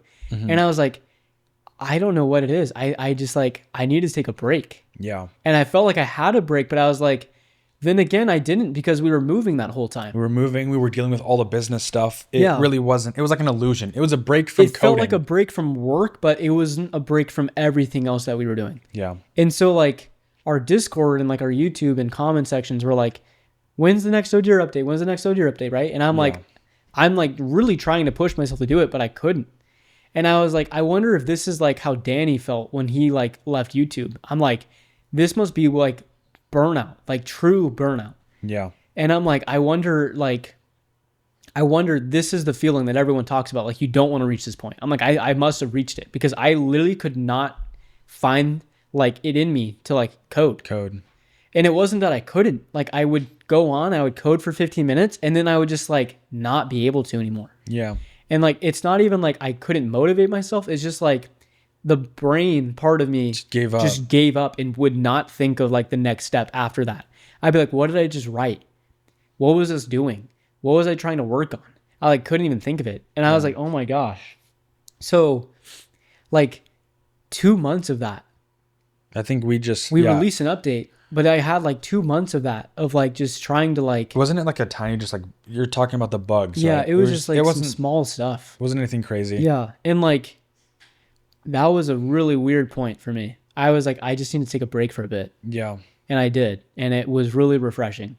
And my girlfriend was there at that time. So it was nice because I had you and my girlfriend there. So I was able to like go to restaurants, do fun stuff, go out, go enjoy like my life for a little bit. Yeah. We also posted like one video trying to explain what happened with O'Deer and like where we were. That's where your guys' knowledge like ends. Is like when we posted that video, we made $1 million game.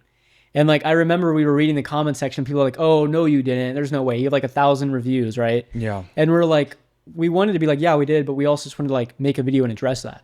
Yeah. And we never did because I like just the worst burnout I've ever experienced. Yeah. I remember after that video, it was just kind of like, okay. Like you were always like, Andrew, we gotta respond. We gotta like code and we gotta do this. And I'm like struggling. I was like, I couldn't. Yeah. And we were like, we just gotta like just take a break. The last bit of this year off. Yeah. We're like, it's already full. We'll just take this last bit of the year off and like just enjoy it. Don't worry about work. Don't worry about the business too much. Just like try to like enjoy it and like experience like a little bit of something else for a bit. Yeah.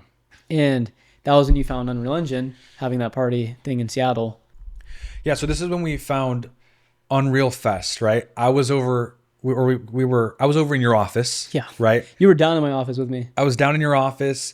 We were just talking about like whatever we were talking about. Yeah. And I was just scrolling on my phone and then an ad pops up on Instagram saying like an Unreal Fest, like happening in a few days. It was like 10 days. Like 10 days. Yeah. Cause we made O'Deer and Shove in Unreal Engine and like Unreal Engine, the company, had a giant like dev conference. It's like picture like GDC for Unreal Engine. Yeah. And we're like, holy, like that's a crazy like thing that we can go to now because we're developers for them. Yeah. Like not for them, but like we're developers that use their tools. Yeah. And we're like, you were saying we should go as a joke. I'm like, oh, bro, what if we went to this? I mean, I know it's happening so soon, but like, let's just go, right? It's in Seattle. It's kind of close, right? One like quick flight. Yeah. Let's go. I was saying it as a joke, but you were like, no, let's go. Yeah, I was joking with you. I'm like, yeah, that'd be super fun. And I was like, and it's like, we're not used to making like that quick of a decision or like, being that like unplanned because we've planned like so much in our games and stuff. Yeah. And like our business. And then I was just like, why not? Like, why don't we go? What's stopping us? What's stopping us? I'm like, we can just get a plane ticket, get a like cheaper hotel and just like go for like a week. Exactly. Like 5 days. Yeah. So we did. That is exactly what we did. Yeah. And that was honestly, that was an experience in itself. Unreal Fest was actually like very informative for me because like what Unreal Fest is pretty much like picture a college classroom with other developers and someone who's teaching something about Unreal Engine related. Yeah. And for me, I'm surrounded by other game developers, other like people that use Unreal Engine, like movie creators, like all of these people, like people from like shows and stuff that use Unreal Engine for every their footage. Industry. Like there were so many industries. Yeah. And like it was very inspiring for me to go to that. Like it really did like wake me up and be like, this is like there's a whole world of people just like me who are all game developers going for the same dream of making games. Yeah. And I'm like, it's really nice to be like to be there and feel like there's actually like people like me that have done this and that are doing this and that people that can like know more than me and teach me. And like, it's not like FLC or like school where They're teaching you how to code in C++. They're teaching you how to Exactly. use the engine the way it was designed. Yeah, because they literally designed it. Yeah. Right? They get the people Yeah. who know the engine like the I know, best. and it was really good. And I learned a lot of stuff that I hope to use in our next project. I remember learning a lot as well. Like I remember we went to some courses or some presentations Yeah. that like involved around like animation and like Yeah. modeling and like map design and just all of that. And I remember like learning. I remember getting a lot of inspiration from that. Like it wasn't like a giant ad. No. Like I feel like a lot of those things, like they're a giant ad where like they're trying to like be like, oh yeah, we're the best and here's the reason why. Yeah. They were calling themselves out on things that were like not the best with the engine, but they're hoping to change one day. And like it didn't feel like they were marketing to us. It felt like they were trying to make everyone understand this is their vision they have for the engine. Yeah. And in the past, Unity, the other one, they had some issues of their own with like the way they were gonna start like making money off of like developers. Yeah. I know there's a lot of controversy with that, and I don't really understand. I don't know where it went from there. But like Unreal Engine, on the other hand, they're like, I would say the more niche like development platform, because most people, like most indie teams, use Unity. I would say For an indie scale like us, I would say Unreal Engine is not the first option. yeah, it's Unreal Engine is like the production grade. Like you'll have a team of people like Fortnite, the finals, like huge teams working on games and stuff like that. And there are indie teams as well. But like Unreal Engine is seen as like more of like the higher like skill Double ceiling one. AAA. Unity is as well. But like they're just meant for different things. Like Unreal Engine and Unity are meant for different things. And for our like purposes, Unreal Engine is what we went with. And that conference really did help us figure out the engine a lot more. Yeah, it opened our eyes a bunch. But yeah, that whole experience was also just, I feel like eye-opening to me as well. Because like what you were saying, it just, like there's a whole world out there that like we just did not know about, that we've Yeah. never experienced.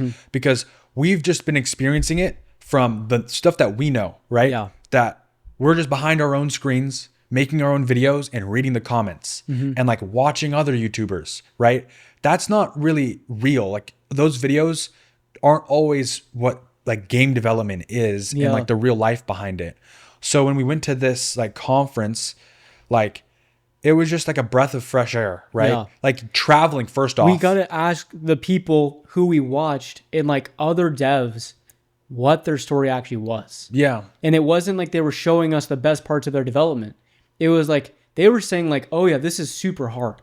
They're like, game development is really hard. And like we were talking to teams, like there would be people, like I won't say any like specific companies or anything like that, but like there were people we talked to who were like, I don't enjoy doing this. I don't enjoy being a part of a team of game developers where I feel like I don't get to say anything about it.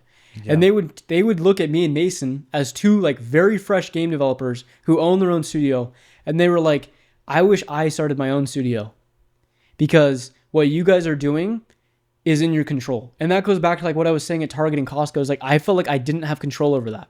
Yeah. There are people in the same field as us that do not enjoy their job as much as like someone else because of that control. And like that makes me think of AAAs. I'm like, everyone always critiques the AAA companies because the management or whatever, like there's always something that like is preventing games from being their best. Yeah. And I'm just really happy that with our situation and like with our viewers even, that like we're allowed to be open and transparent. We could do whatever we want. And we can do whatever we want. Like obviously we want to keep the best interest of the people using our product in mind. Yeah. That's our ultimate goal. But we have full control of how to get that. Exactly. Like we have the control to make the decisions and the control to like do what we want to do in order to make the best possible version of what we can. Yeah. And our goal is not profits or anything like that. Like as much as Odeer made us, like we were not expecting that. No, we not were at not all. making Odeer for that. We were making Odeer for a game that would like completely just change our lives. Is like honestly what happened. We knew we were at a turning point there. It was rather we made nothing and it was okay and I found another job, or we made something that would do well. Yeah. We were wanting it to do well, but we weren't expecting it to do as well as it did. Yeah. And being at the rental in like that other city, like really opened my eyes to like the change in our lives from that period. Like we literally went from just living with our parents to living on our own and like being able to just do what we want. Yeah. I don't know. And It was really, it was a weird feeling. And even at this point, it didn't even fully like sink in. Yeah. Like I did not believe that I was at that position in Yeah. life, you know? Yeah. And what's crazy is like to this day, Oh Dear, I think has made gross like 3 million, if not a little more dollars. Yeah. Like obviously we don't make that much because there's taxes and Steam and all of that. But like the amount that we made has really set us up for the future. Yeah. And it's not something that we're going to throw away or something that we're going to waste. It's something that we are going to put back into ourselves, and we have put back into ourselves. We have a bunch of new equipment and new cameras and everything. And like, it's something that we are going to use for the rest of our development careers, however long that may be. Yeah. We saw it as like, oh, there's a lot of money. This is like a huge opportunity. This is exactly what we wanted to want from our dreams. Right. Yeah. And we want to make sure that we secure that and not lose that. Yeah. Because most people don't get this opportunity. Like Yeah. we're very lucky. We're very aware of like, this is something that few people experience. And we're like, we don't want to lose this. We want to make the most of it. Yeah. And yeah. And that game, that going back to that, like the Unreal thing, I would say that really opened our eyes to just how like crazy, I guess, this field can get. Yeah. And like how lucky we are. Because I remember hearing a few of those people say that they weren't happy where they were. Yeah. And that was just like, whoa, like we shouldn't be here. Like where we're at is something so like rare that like these people that have been in the field for way longer, Yeah. 4 or 5, even probably like 10 years. I don't know. Yeah. Really experienced people. They're talking to us like we know what they're talking about. We're like, what are you talking? Like, what? Yeah, they're like trying to explain like simple things to us. And they're like talking about like the most advanced coding I've ever heard of in my entire life.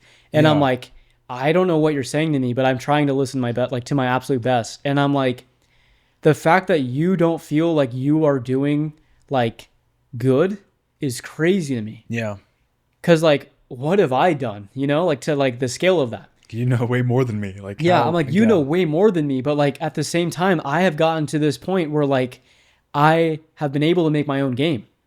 Like making an entire game in itself is one thing, but like making it by yourself is like a whole nother. Yeah. And like if me and Mason didn't both work on it, like I wouldn't have been able to finish. He probably wouldn't have been able to finish it. No. And I can't even imagine like those indie devs that are only a one-person team for like marketing, making a game, all of that. Like I can't even imagine how much work goes into that. Major props to those people, honestly. Yes, yeah, exactly. And like even a team of like 10, 15, 20 people, I can't imagine having to manage that many people. Like in a AAA studio, like imagine having to like divide the workload to where everyone can do what they need to do without like overlapping or like ruining the flow. It's like trying to write a book every page at the same time and like expecting the story to go. It's a good analogy. Yeah. I'm like, how do you do that? It makes no sense to me.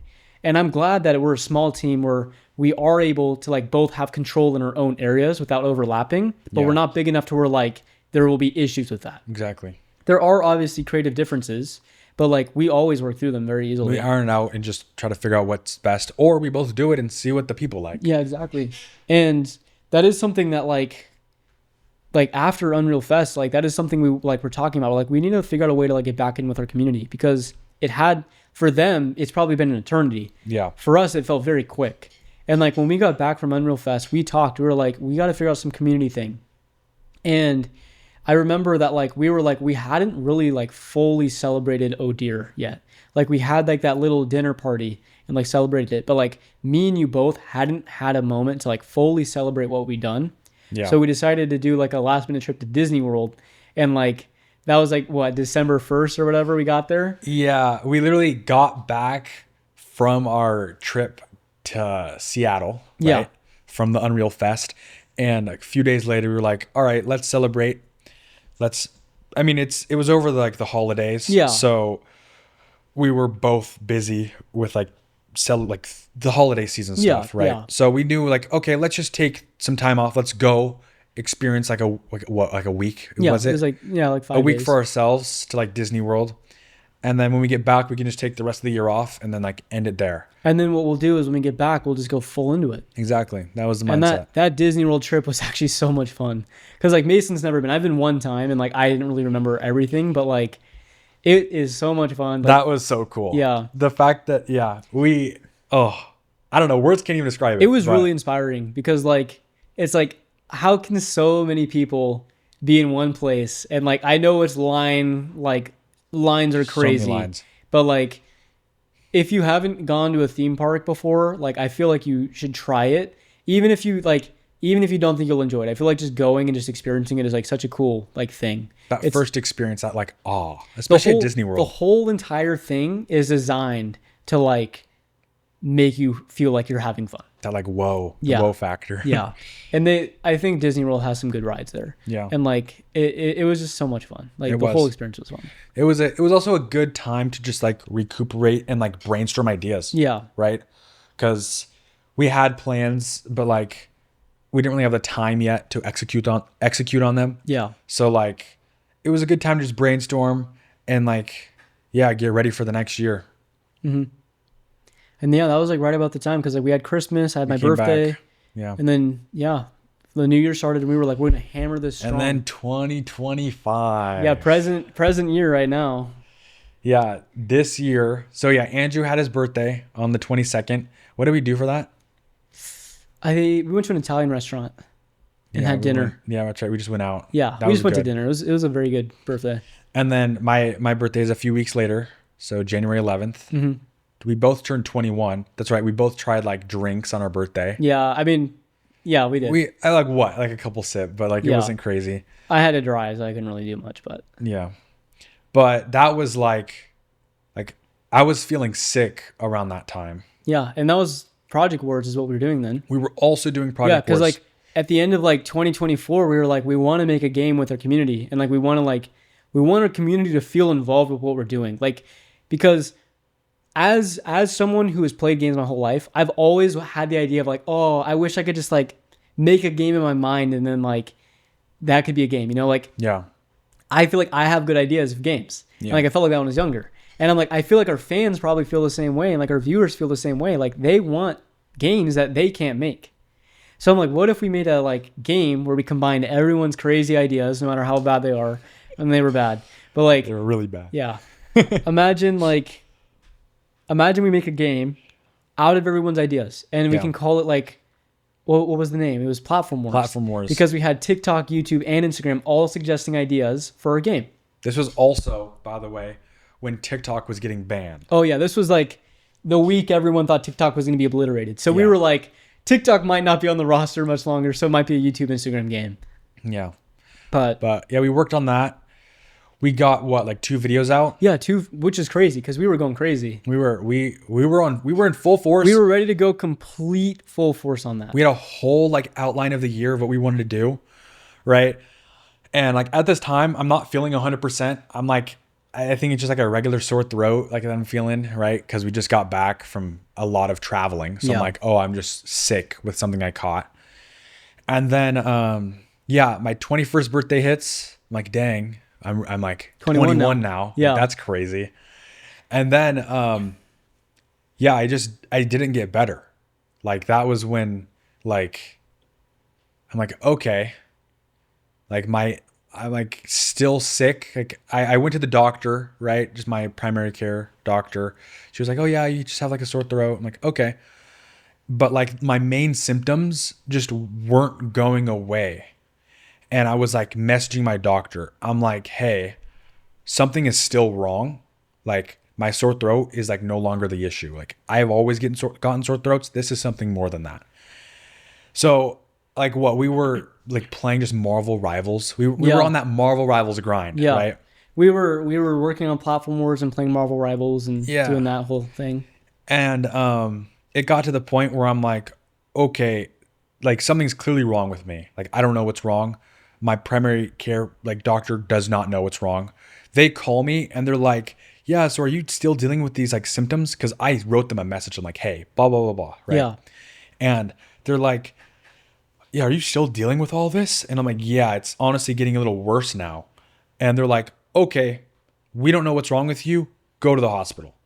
And at this point, I'm 2 hours away from like where your I grew hospital, up yeah. and all of my like, Because we're still at the medical. rental. We're still at the rental. Yeah. I'm nowhere near home, nowhere near family. I'm just with like you. Yeah. Right. I remember you came down to my office and you're like, hey, I'm going to head back home. And I'm like, oh, okay. And I was like, what's wrong? And you're like, I'm just not feeling great. And like, I messaged my doctor and they said I should go back home and go to the hospital. I'm like, Yeah. oh, dang. I'm like, are you good? I'm like, I don't know. I was like still trying to stay positive. I'm like, I don't know what's happening. no, he was miserable at this point. Like, you were not doing great. I like physically, yeah, it was bad. But I do remember like, I was just like, all right, time to go. Yeah. Right? I'm like, all right, dip. Yeah. And I pack just, I think like a backpack. I was expecting to stay there maybe like a few days. Yeah. I don't even drive like home where I grew up. I just go straight to the hospital because luckily my grandma works there. Yeah. So I'm like, okay, hey grandma, I'm at the hospital. You want to like help me? Like I don't know what I'm doing. Yeah. But they told me to come here. So I get fully evaluated like day one, and they're like, we still don't know what's wrong with you, so we're gonna keep you overnight. Yeah. Right. And I was messaging you and I was like, hey, how are you doing? What's up? And you're like, oh, they're just going to keep me here for a night. I'm like, oh, I'm that's like, yeah, crazy. I guess I'm spending the night. Yeah. And like I have a backpack. I have like 2 pairs of clothes. Yeah. And like now I'm in like the gown. So like I'm dripped up in the hospital drip. The hospital drip. But yeah, I was still not feeling good at all. Like it was bad. And like the doctors had no clue. Like that was what was worrying me the most. I'm like, I'm not 100%. I feel terrible. They did everything on me and like they still don't know what's wrong. Yeah. And I'm like, Scary. okay, this is something serious. Yeah. But like, I don't know how serious. So I'm not going to flip out. I'm just like, okay, time to like, I guess, see what happens. Yeah. I end up staying in the hospital for a week, doing a bunch of stuff. I don't want to go into too many personal details. Yeah. But like, I figured out what it was. It's life-changing and like things I'll have to deal with forever. But like, that was just like a huge turning point. I was in the hospital for a week. And like every single person that was in there that was helping me, they were like every time I would get my blood drawn, every time they would walk in, they would check my vitals. Every single person, they switch, right? So I'm getting There's new multiple, people, like shifts and stuff. multiple shifts, every single like hour, like whatever. And like every person that saw me, they're like, whoa, you're too young to be here. Every single time. And I'm like, hi, like, yeah, I guess, right? I didn't know what was wrong. Like, I'm just doing what the doctor told me and Yeah. like just being there.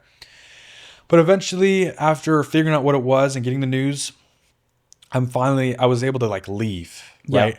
At this point, like I haven't been in the outside world for so long. And like, I was just happy to be alive. I'm like, holy cow, this could have been a lot worse. It was still really bad, but I'm like, it potentially, if I didn't go home and like leave, Could have been life threatening. I could have probably died. Yeah. Which is crazy to say, but yeah. So I was just at this point, I didn't care about anything. I didn't care about, oh dear. I didn't care about the business. I didn't care. I was just happy to be breathing and walking. Yeah. And I'm like, okay, like now what? Right? I'm going to just try to like regain my life Yeah. and like get back into the flow of real life. I didn't even go back to the rental. At this point, I'm Yeah. like, I need to stay around my doctors and like Yeah, 'cause my you- family. You told me, you were like, I'm going to have to be home for like a while. Yeah. And I was like, oh, that's crazy. I'm like, because like the whole plan was like we'd be at the rental and like work. And I was like, he obviously can't work. Yeah. I was like, you can't work because you are not like in good health right now. Yeah. And I understood that. But like being at the rental, like without you being there, and like my girlfriend was there, but she also had like classes for like 90% of the days. Yeah. I was just like sitting like completely lonely because I didn't know anyone there. And like, Neither of us did. It was literally yeah, it was us. just like a brand new place. And like, oh my gosh, it was such a weird feeling. Like those weeks were just like every day felt so long. Yeah. Like, especially when you were in the hospital, like even for you, you probably felt like the days were just like forever. It was. I did a lot of doom scrolling on like food Instagram or food TikTok or Joshua whatever. Weissman, Yeah, I stuff was like like learning that. how to cook. I'm like, oh, when I get out of here, I'm gonna like cook everything. Nick DiGiovanni. Yeah. Yeah. But yeah, it was that whole thing. I'm like, I talked to some specialists right after or before all of that. I was in the hospital and I knew, I'm like, okay, this is now serious. This is something I'll be like dealing with forever. Yeah.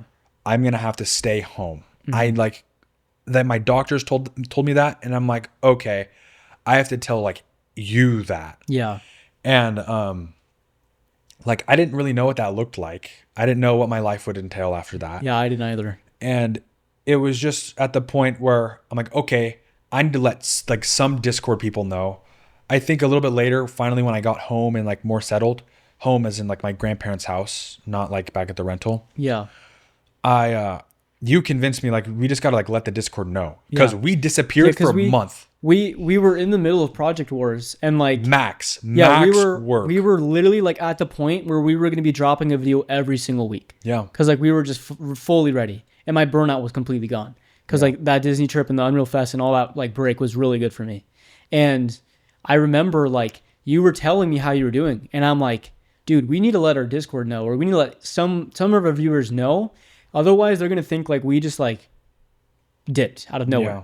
And I'm like, we weren't wanting to do that. Like we were ready for like the full flow. And I'm like, your health is more important than anything that we do. Yeah. And our Discord knows that. And our viewers know that. Like nothing beats being alive. Nothing beats your health. Yeah. And at that point I was like, they just need to know what's going on because it's been a while. And like, they were starting like people, like They're our viewers questioning. were like, where did they go? Yeah. And like, I was like, we just need to let them know like anything. Yeah, at that point, I was like hesitant because I didn't fully know. Like, I was still learning everything. At this point, I was talking to a few specialists or like begging to get appointments because like my symptoms still weren't fully Yeah, no, gone. they were I bad. was. That was probably literally like one of the worst weeks of my life. Yeah. Like, not even in the hospital, but like after trying to get to a specialist. Mm-hmm. Like the Super Bowl was probably the worst day I think I've ever experienced. I'm not even joking. Yeah. Like it had nothing to do with the Super Bowl, but it was just like that day was the peak of just pain. And like after that, like luckily I got like a specialist within the weeks after or the days after. But yeah, that was when I was like learning about what was truly wrong and like how to fix it and what I would have to do and all of this stuff. And like, I'm like, I don't know what to tell the Discord. I'm like, I don't want to like say too much or Yeah. I don't know. So I finally did let some people in the Discord know because you were right. Like they deserve to know something. So I told them like, yeah, I'm on a healthy plan. Like I know what I need to do. And like, I've been sick. Yeah. Like, sorry.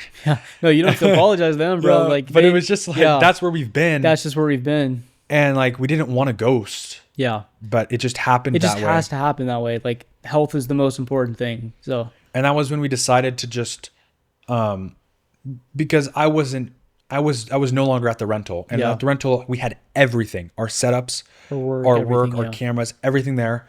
So we were like, okay, this is the time to announce to people that like, hey, we're gonna have to switch some things because I have to stay home. Yeah. So we put platform wars on hold, right? We tell them that we want to focus on like the back end of things, stuff that's like not public, like Yeah, working on Odeer. I was just working on like learning a lot of new coding techniques and like some things that will make a really big difference for next projects Yeah. and just small stuff like that. So this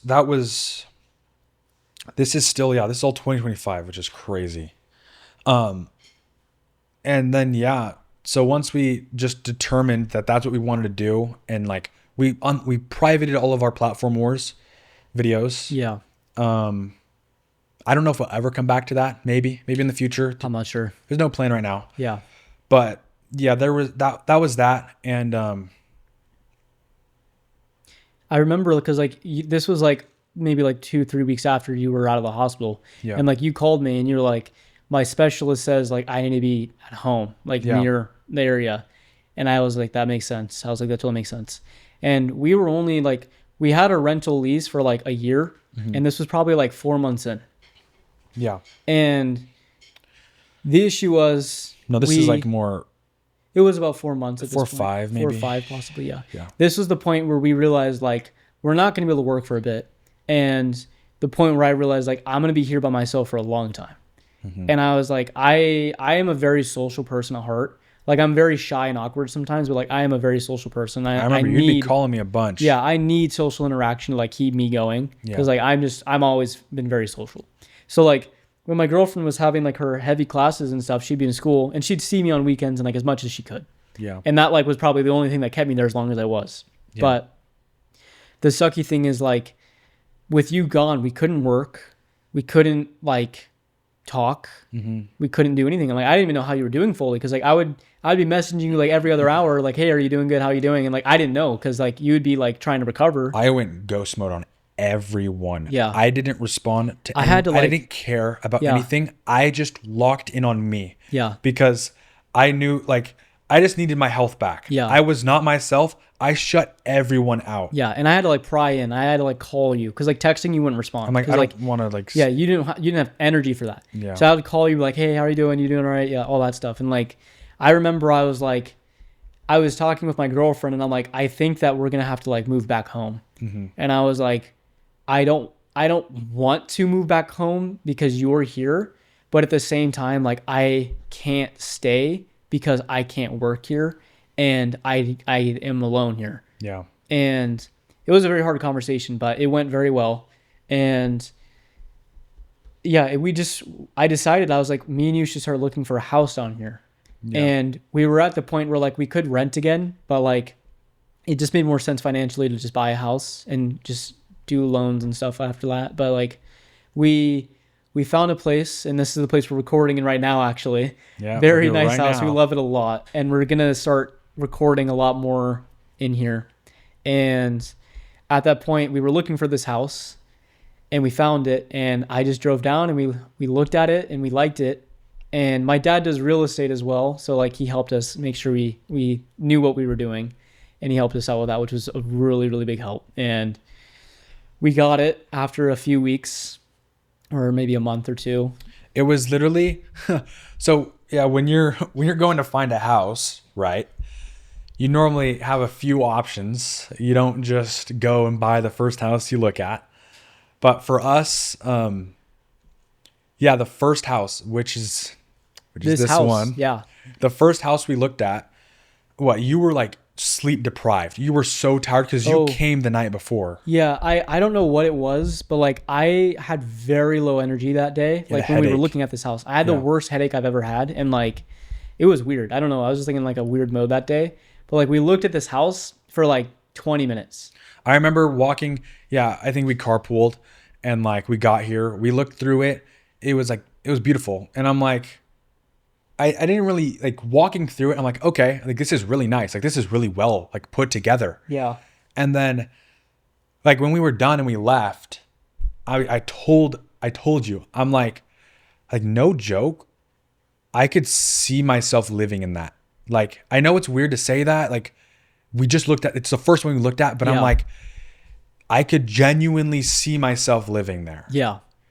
And I don't think you fully were processing it. You were like, you were almost denying I was like nerfed that day. But like, what's so funny is like, we looked at like another house, and like I was looking at a ton of houses online. Same price range. And like all of them were like within the same price range for the most part. And I was like, it's kind of crazy, but that first house we looked at is like, I think the best one. Yeah. And like we looked at another house, and it was like nowhere comparable. And I was like, I'm kind of worried because like, I don't want to buy it too quick and like make a decision we shouldn't. But at the same time, it's like the golden house of the bunch. I didn't want to like lose it. Yeah. And we looked at a few more online, and we were like, you know what? We really like the house. And my dad knows real estate a lot. And he was like, that house is probably like the best one that is on the market right now. And I was like, I think you're right. And we ended up just fully committing, and we're like, we're going to try to get it. Yeah. And we put in the paperwork, we put in everything. And it was a waiting game now. And then we got approved and we got accepted. And then now it was like waiting for like 20 days before we could finally move in. Yeah. So I'm at the rental starting to pack up everything and like get all my stuff ready to go. And Mason's still here at home and he's like getting his stuff ready to go. At this point, I've been at like the house for like since that day when I'm like, hey, I gotta go to the hospital. Yeah, I've been living home at your grandparents' since then. Uh-huh. And I think I made a few trips back and forth, which were pretty difficult. Like there was some like hiccups through that, but I remember like every time I went, I would just help you like move out, Yeah. like grab stuff. Yeah. And like just so I can have my setup at home or like where I was. Yeah. Right. But I didn't want to like bombard and like live with my grandparents because it felt like we just went backwards. We were living on our own. We're doing all this. I have my own routine. Yeah. And now I'm forced to live back with like my grandparents. So it was like I was going backwards. Yeah. And the thing is, like, I didn't want you to be paying rent for a place you weren't living in. Yeah. So, like, we had to figure that situation out because we were only, like, halfway through our rent at this point, like, maybe a little bit more. And, like, we were, like, I messaged our rental people, and I was like, hey, we found a place. We are planning on, like, moving early. And we thought we were going to be paying the rent the whole time until we moved out because, like, that's what our lease agreement did. But they were nice, and they cut off like the last few months of our rent, and they're like, "You're good. Like, Saved us some money. Save it all. Like, you guys are fine." And I'm super grateful for that. Like, that's insane. Honestly. But we moved back here, and our family helped, and we got all situated in the house. Once we got that, it was such a weird time for me too because I was like still recovering from my health issues. Yeah. And it's so weird. It's really weird looking back because I was like dealing with all of this. I got news that I have to deal with stuff forever. On top of that, I also just bought a house at the age of 21. Yeah. I'm dealing with two of these things that are so like big, if that makes sense. And I'm just like, my brain, I don't know how to process it. I'm just like, if I didn't get sick, I don't think we would have got this house. So like, I'm grateful for like getting sick, but I'm not. You know what I'm saying? Yeah, I know what you're saying. Like, it's just like everything that's led to this point. Yeah. So I was just, at this point, I'm like, I'm happy with my life and how everything has turned out and just grateful for everything. Yeah. I'm like, the fact that I'm still alive and like I have to do some stuff that I'm totally okay with doing. Like if that's what I have to do, that's what I have to do. Yeah. Like, I'll make it work. But now I have a house, like we're back like together, right? Like I felt bad leaving you at that rental because like I knew that like you out there on your loan, you were just gonna go insane. Yeah, I was right? slowly going insane. So. And it felt bad that I was forcing you to like also move. Yeah, because like we have to like, I don't know, it's better for together. Yeah. And like, but yeah, it was also hard because like my girlfriend was there still because like this was before summer break, so she was still at school, and it was just difficult because I was like I'm very social and like it was difficult being alone, but I also did not want to leave my girlfriend there. Yeah. But like it just became like that decision of like, do I stay and pay the full rent myself and like pay like max money to stay there and not be able to work, or do I come back here able to work, not paying as much? Obviously getting a house costs money, but like not paying as much like monthly, and then be able to work. Yeah. And I had to make that decision, and me and my girlfriend talked about it a lot because obviously it affects her as well. And we came to the conclusion that like obviously this is like the situation that is best. Yeah. And the most responsible probably. And the nice thing is it's summer break now, so she's down here in the area again while we're like recording this video. But yeah, it's gonna be hard next year, I know that, but I'm just gonna keep looking at like the positives of it. Like I'll try to go up there as much as I can, and she'll try to come back down here. But I'm just very grateful that you guys like made that choice. I guess can make it work. Yeah, me too. And what's just really crazy now is like now that we're like we've been here for just like a few months, like we've not been here long at all. Yeah, like this is our first day, like not day, but like our first week, like fully working, committing and working. Like now that Mason is fully back to his health, like you're doing good again. I'm doing a lot better. It's totally manageable. Like I've been saying, it is stuff I'll have to deal with for like my life. Yeah. So there's always a chance that it comes back out of nowhere and I'll have to like go quiet again. Yeah. But we'll figure it's out. just like, I guess what I've learned is like keeping that communication. So like just making sure that like We're being transparent. we stay transparent and like vocalize that to our community so they don't Yeah. believe we just died, right? Like, Yeah. but yeah, so things are a lot better now. And yeah, the fact that we're moved in, we moved in on like in one day, like Yeah. 2 days. Yeah. It was crazy. We both are people that like will just try to get something done as fast as possible, and like we'll do it well, obviously, but like we just try to like get stuff done As efficiently as to possible. move to the next step as soon as possible. And it's good because we're both like that. So like if one of us was like that and the other wasn't, it'd be very hard. But like the only really like difference we've had the entire like time of working together was my burnout phase, and like I just could not commit to work. Yeah. I think that mainly stems from you just doing like most of the coding, like, right? Your workflow is like majority of It's like all in like one same space thing. kind of thing. Like if you were to like break up all of the things we do into different categories, my category is like one big thing. huge. Yeah. You're Huge literally coding the entire game. Yeah, I know. Yeah. It's a lot.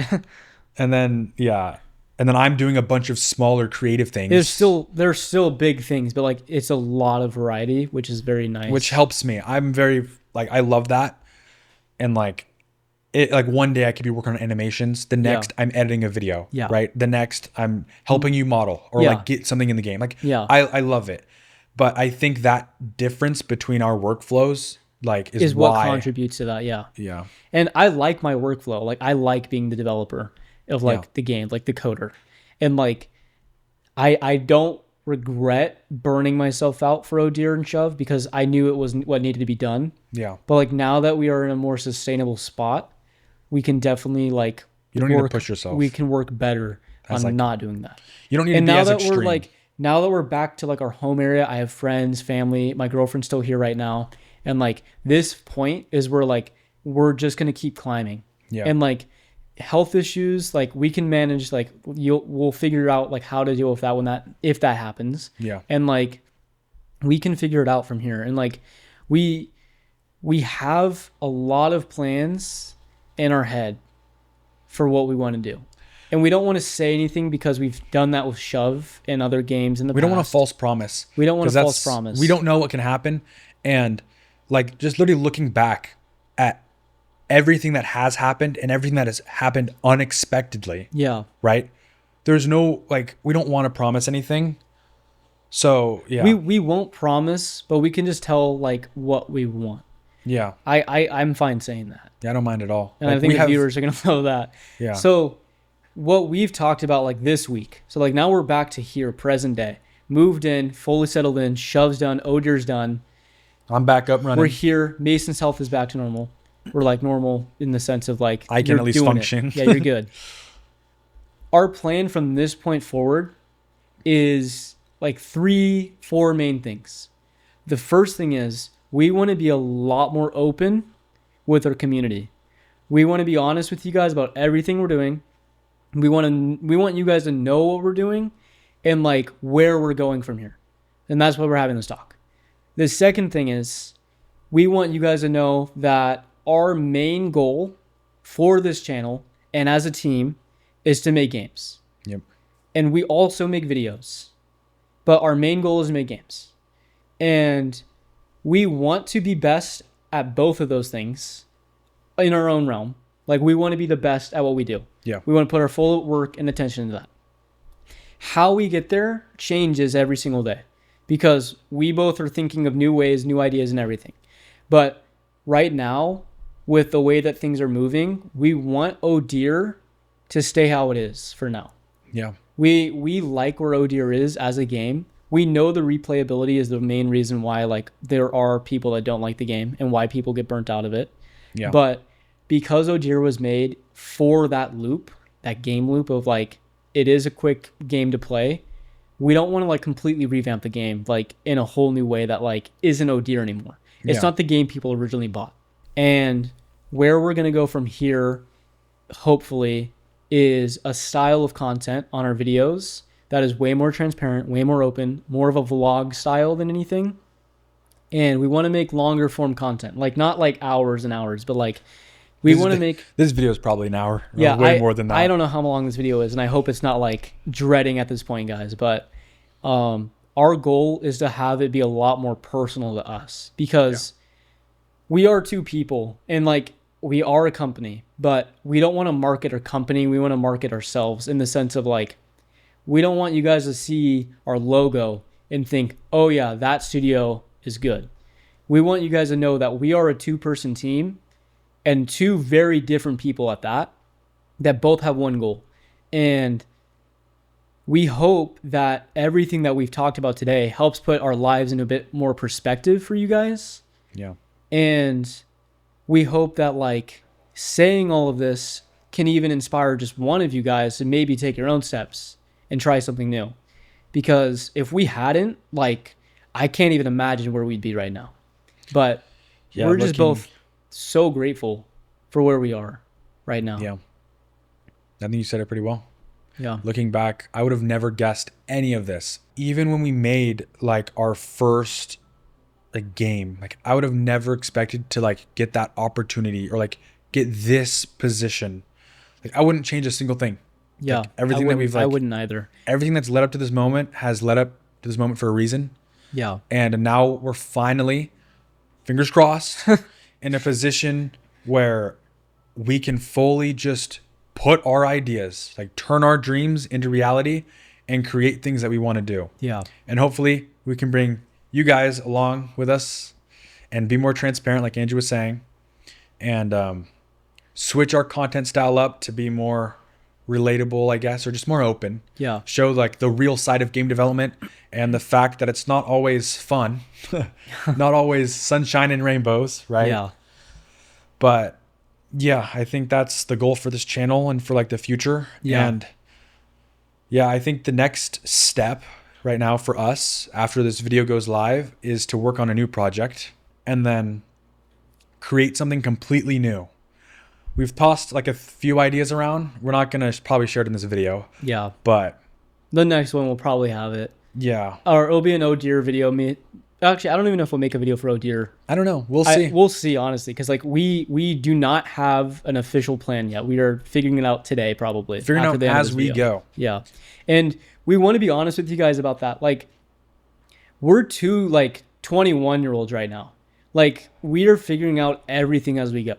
And we don't have like a huge roadmap, but like we do know, like we do have like an idea of like what games should be. Yeah. And how games should be. There should never, like, this is my opinion completely, but I, as a developer, never want to fall into a what's the word? I never want to fall into a aggressive marketing strategy for a game. I never want to false advertise, and I never want to have in-game purchases. Like, to me, like cosmetics and like anything like DLC wise, like I've always been that kid who like couldn't buy that stuff growing up. Like I couldn't. Like my parents wouldn't get it, or I couldn't get it at the time. And I feel like it's only fair to people if you can buy a game that is now your product to have, to play. And I will not ever put up anything that will block that. Like no DLC, no paywall. I feel like we've both kind of grown up like that, because I remember hitting that same like struggle. Yeah. Like, oh, I got to go beg my grandparents to like, hey, can I please use your credit card to buy this? And like, yeah, that's just like a barrier. That's just not fun. Yeah. I don't know. And I mean, I don't know what my future holds, and I don't know if my words will hold, and I hope they do. But like, I just know that like, to me, like anything that is in the game should be obtained in the game, not outside of it. Yeah. Once you purchase that, I feel like it should be yours. Like we've fallen into like a system in game development. Like I've noticed, because like I play games all the time, and like I've noticed like we fall in like these live markets now. We're like free to play. A game is only what it is in that moment. Where in the past, games are supposed to be something that was made and released. And like a full product, not like a promise, not like a product that's like manipulating over time or like shapeshifting. Exactly. And like I want to make games like that. I want to make games that people enjoy and that people, when they buy it, know what they're getting. And I want to make games that you could play by yourself or with anyone. Like, I want to make those kind of games. And on top of that, that also, I guess, gets to a good point of like the size of games that we want to make. Exactly. Right. Yes. Yeah. Because we want to publish like simple games, funny games that you can just enjoy with your friends. Yeah. Right. Nothing crazy, nothing AAA. Like the scope is going to be relatively small, but that'll allow us to put all of our effort and all of our like genius, if you want to call it that, into like a few specific details and make it the best we can and really, I guess, get the vision we have for that game to shine. Yeah. And I think that's like the beauty of it. Like there's really not, like there needs to be more smaller, like polished games out there that are full and just the full product. Yeah. No DLC, no in-game purchases. Like maybe there's cosmetics that you can obtain naturally. Yeah, exactly. Yeah. But like the fact that people are releasing games that aren't the full thing is kind of just not what we want to do. We want to just release full products. And then not only that, but we can also just release more. Yeah. Because we have like tons of ideas that we want to just make. Yeah, we have so many ideas. I wish we could just, if we could just put our ideas straight into like a game, like the amount of things that like we have created in our heads alone is just crazy. It's just like, for us, it's about what's doable for two people and what can be accomplished reasonably, like, and what we actually can get to, you know, like our next project, like, I don't know if we're going to commit to it fully, but the next one we have in mind is going to be so much fun if it works out. So Yeah. we're really excited. And I think that literally covers everything we wanted to talk about in this video. Yep. Now it's present day. We're We're here. So we're going to post this video, and whenever you see the timestamp on this description, that's when it got dropped. It'll probably take Mason a while because I know we said a lot. It's currently June 4th. So that's when we you go. recorded. That's when we recorded. It's So currently you June guys will 4th. have the date we recorded and the date it was released. So you'll see how much time Mason spent on this video. Hopefully not like 30 minutes, but I don't know, bro. There's like, I think 3 hours of do you footage know how right you're going now. to edit this? I have no idea. Yeah, We're going to figure he's it gonna out. figure it out as it goes. But yeah, That's the we're beauty of gonna do it. And hopefully everything that we said, if you've made it to the end of this video, you're dedicated and You're one of the ones. You're one of the ones who deserves to listen and one of the ones who we hope to make good games for. So Yeah. all right. Thank you for watching the video and for sticking around for our journey. And we'll see what happens next, right? Yeah. This is the next chapter of our careers and this studio. And we're glad you're here for it.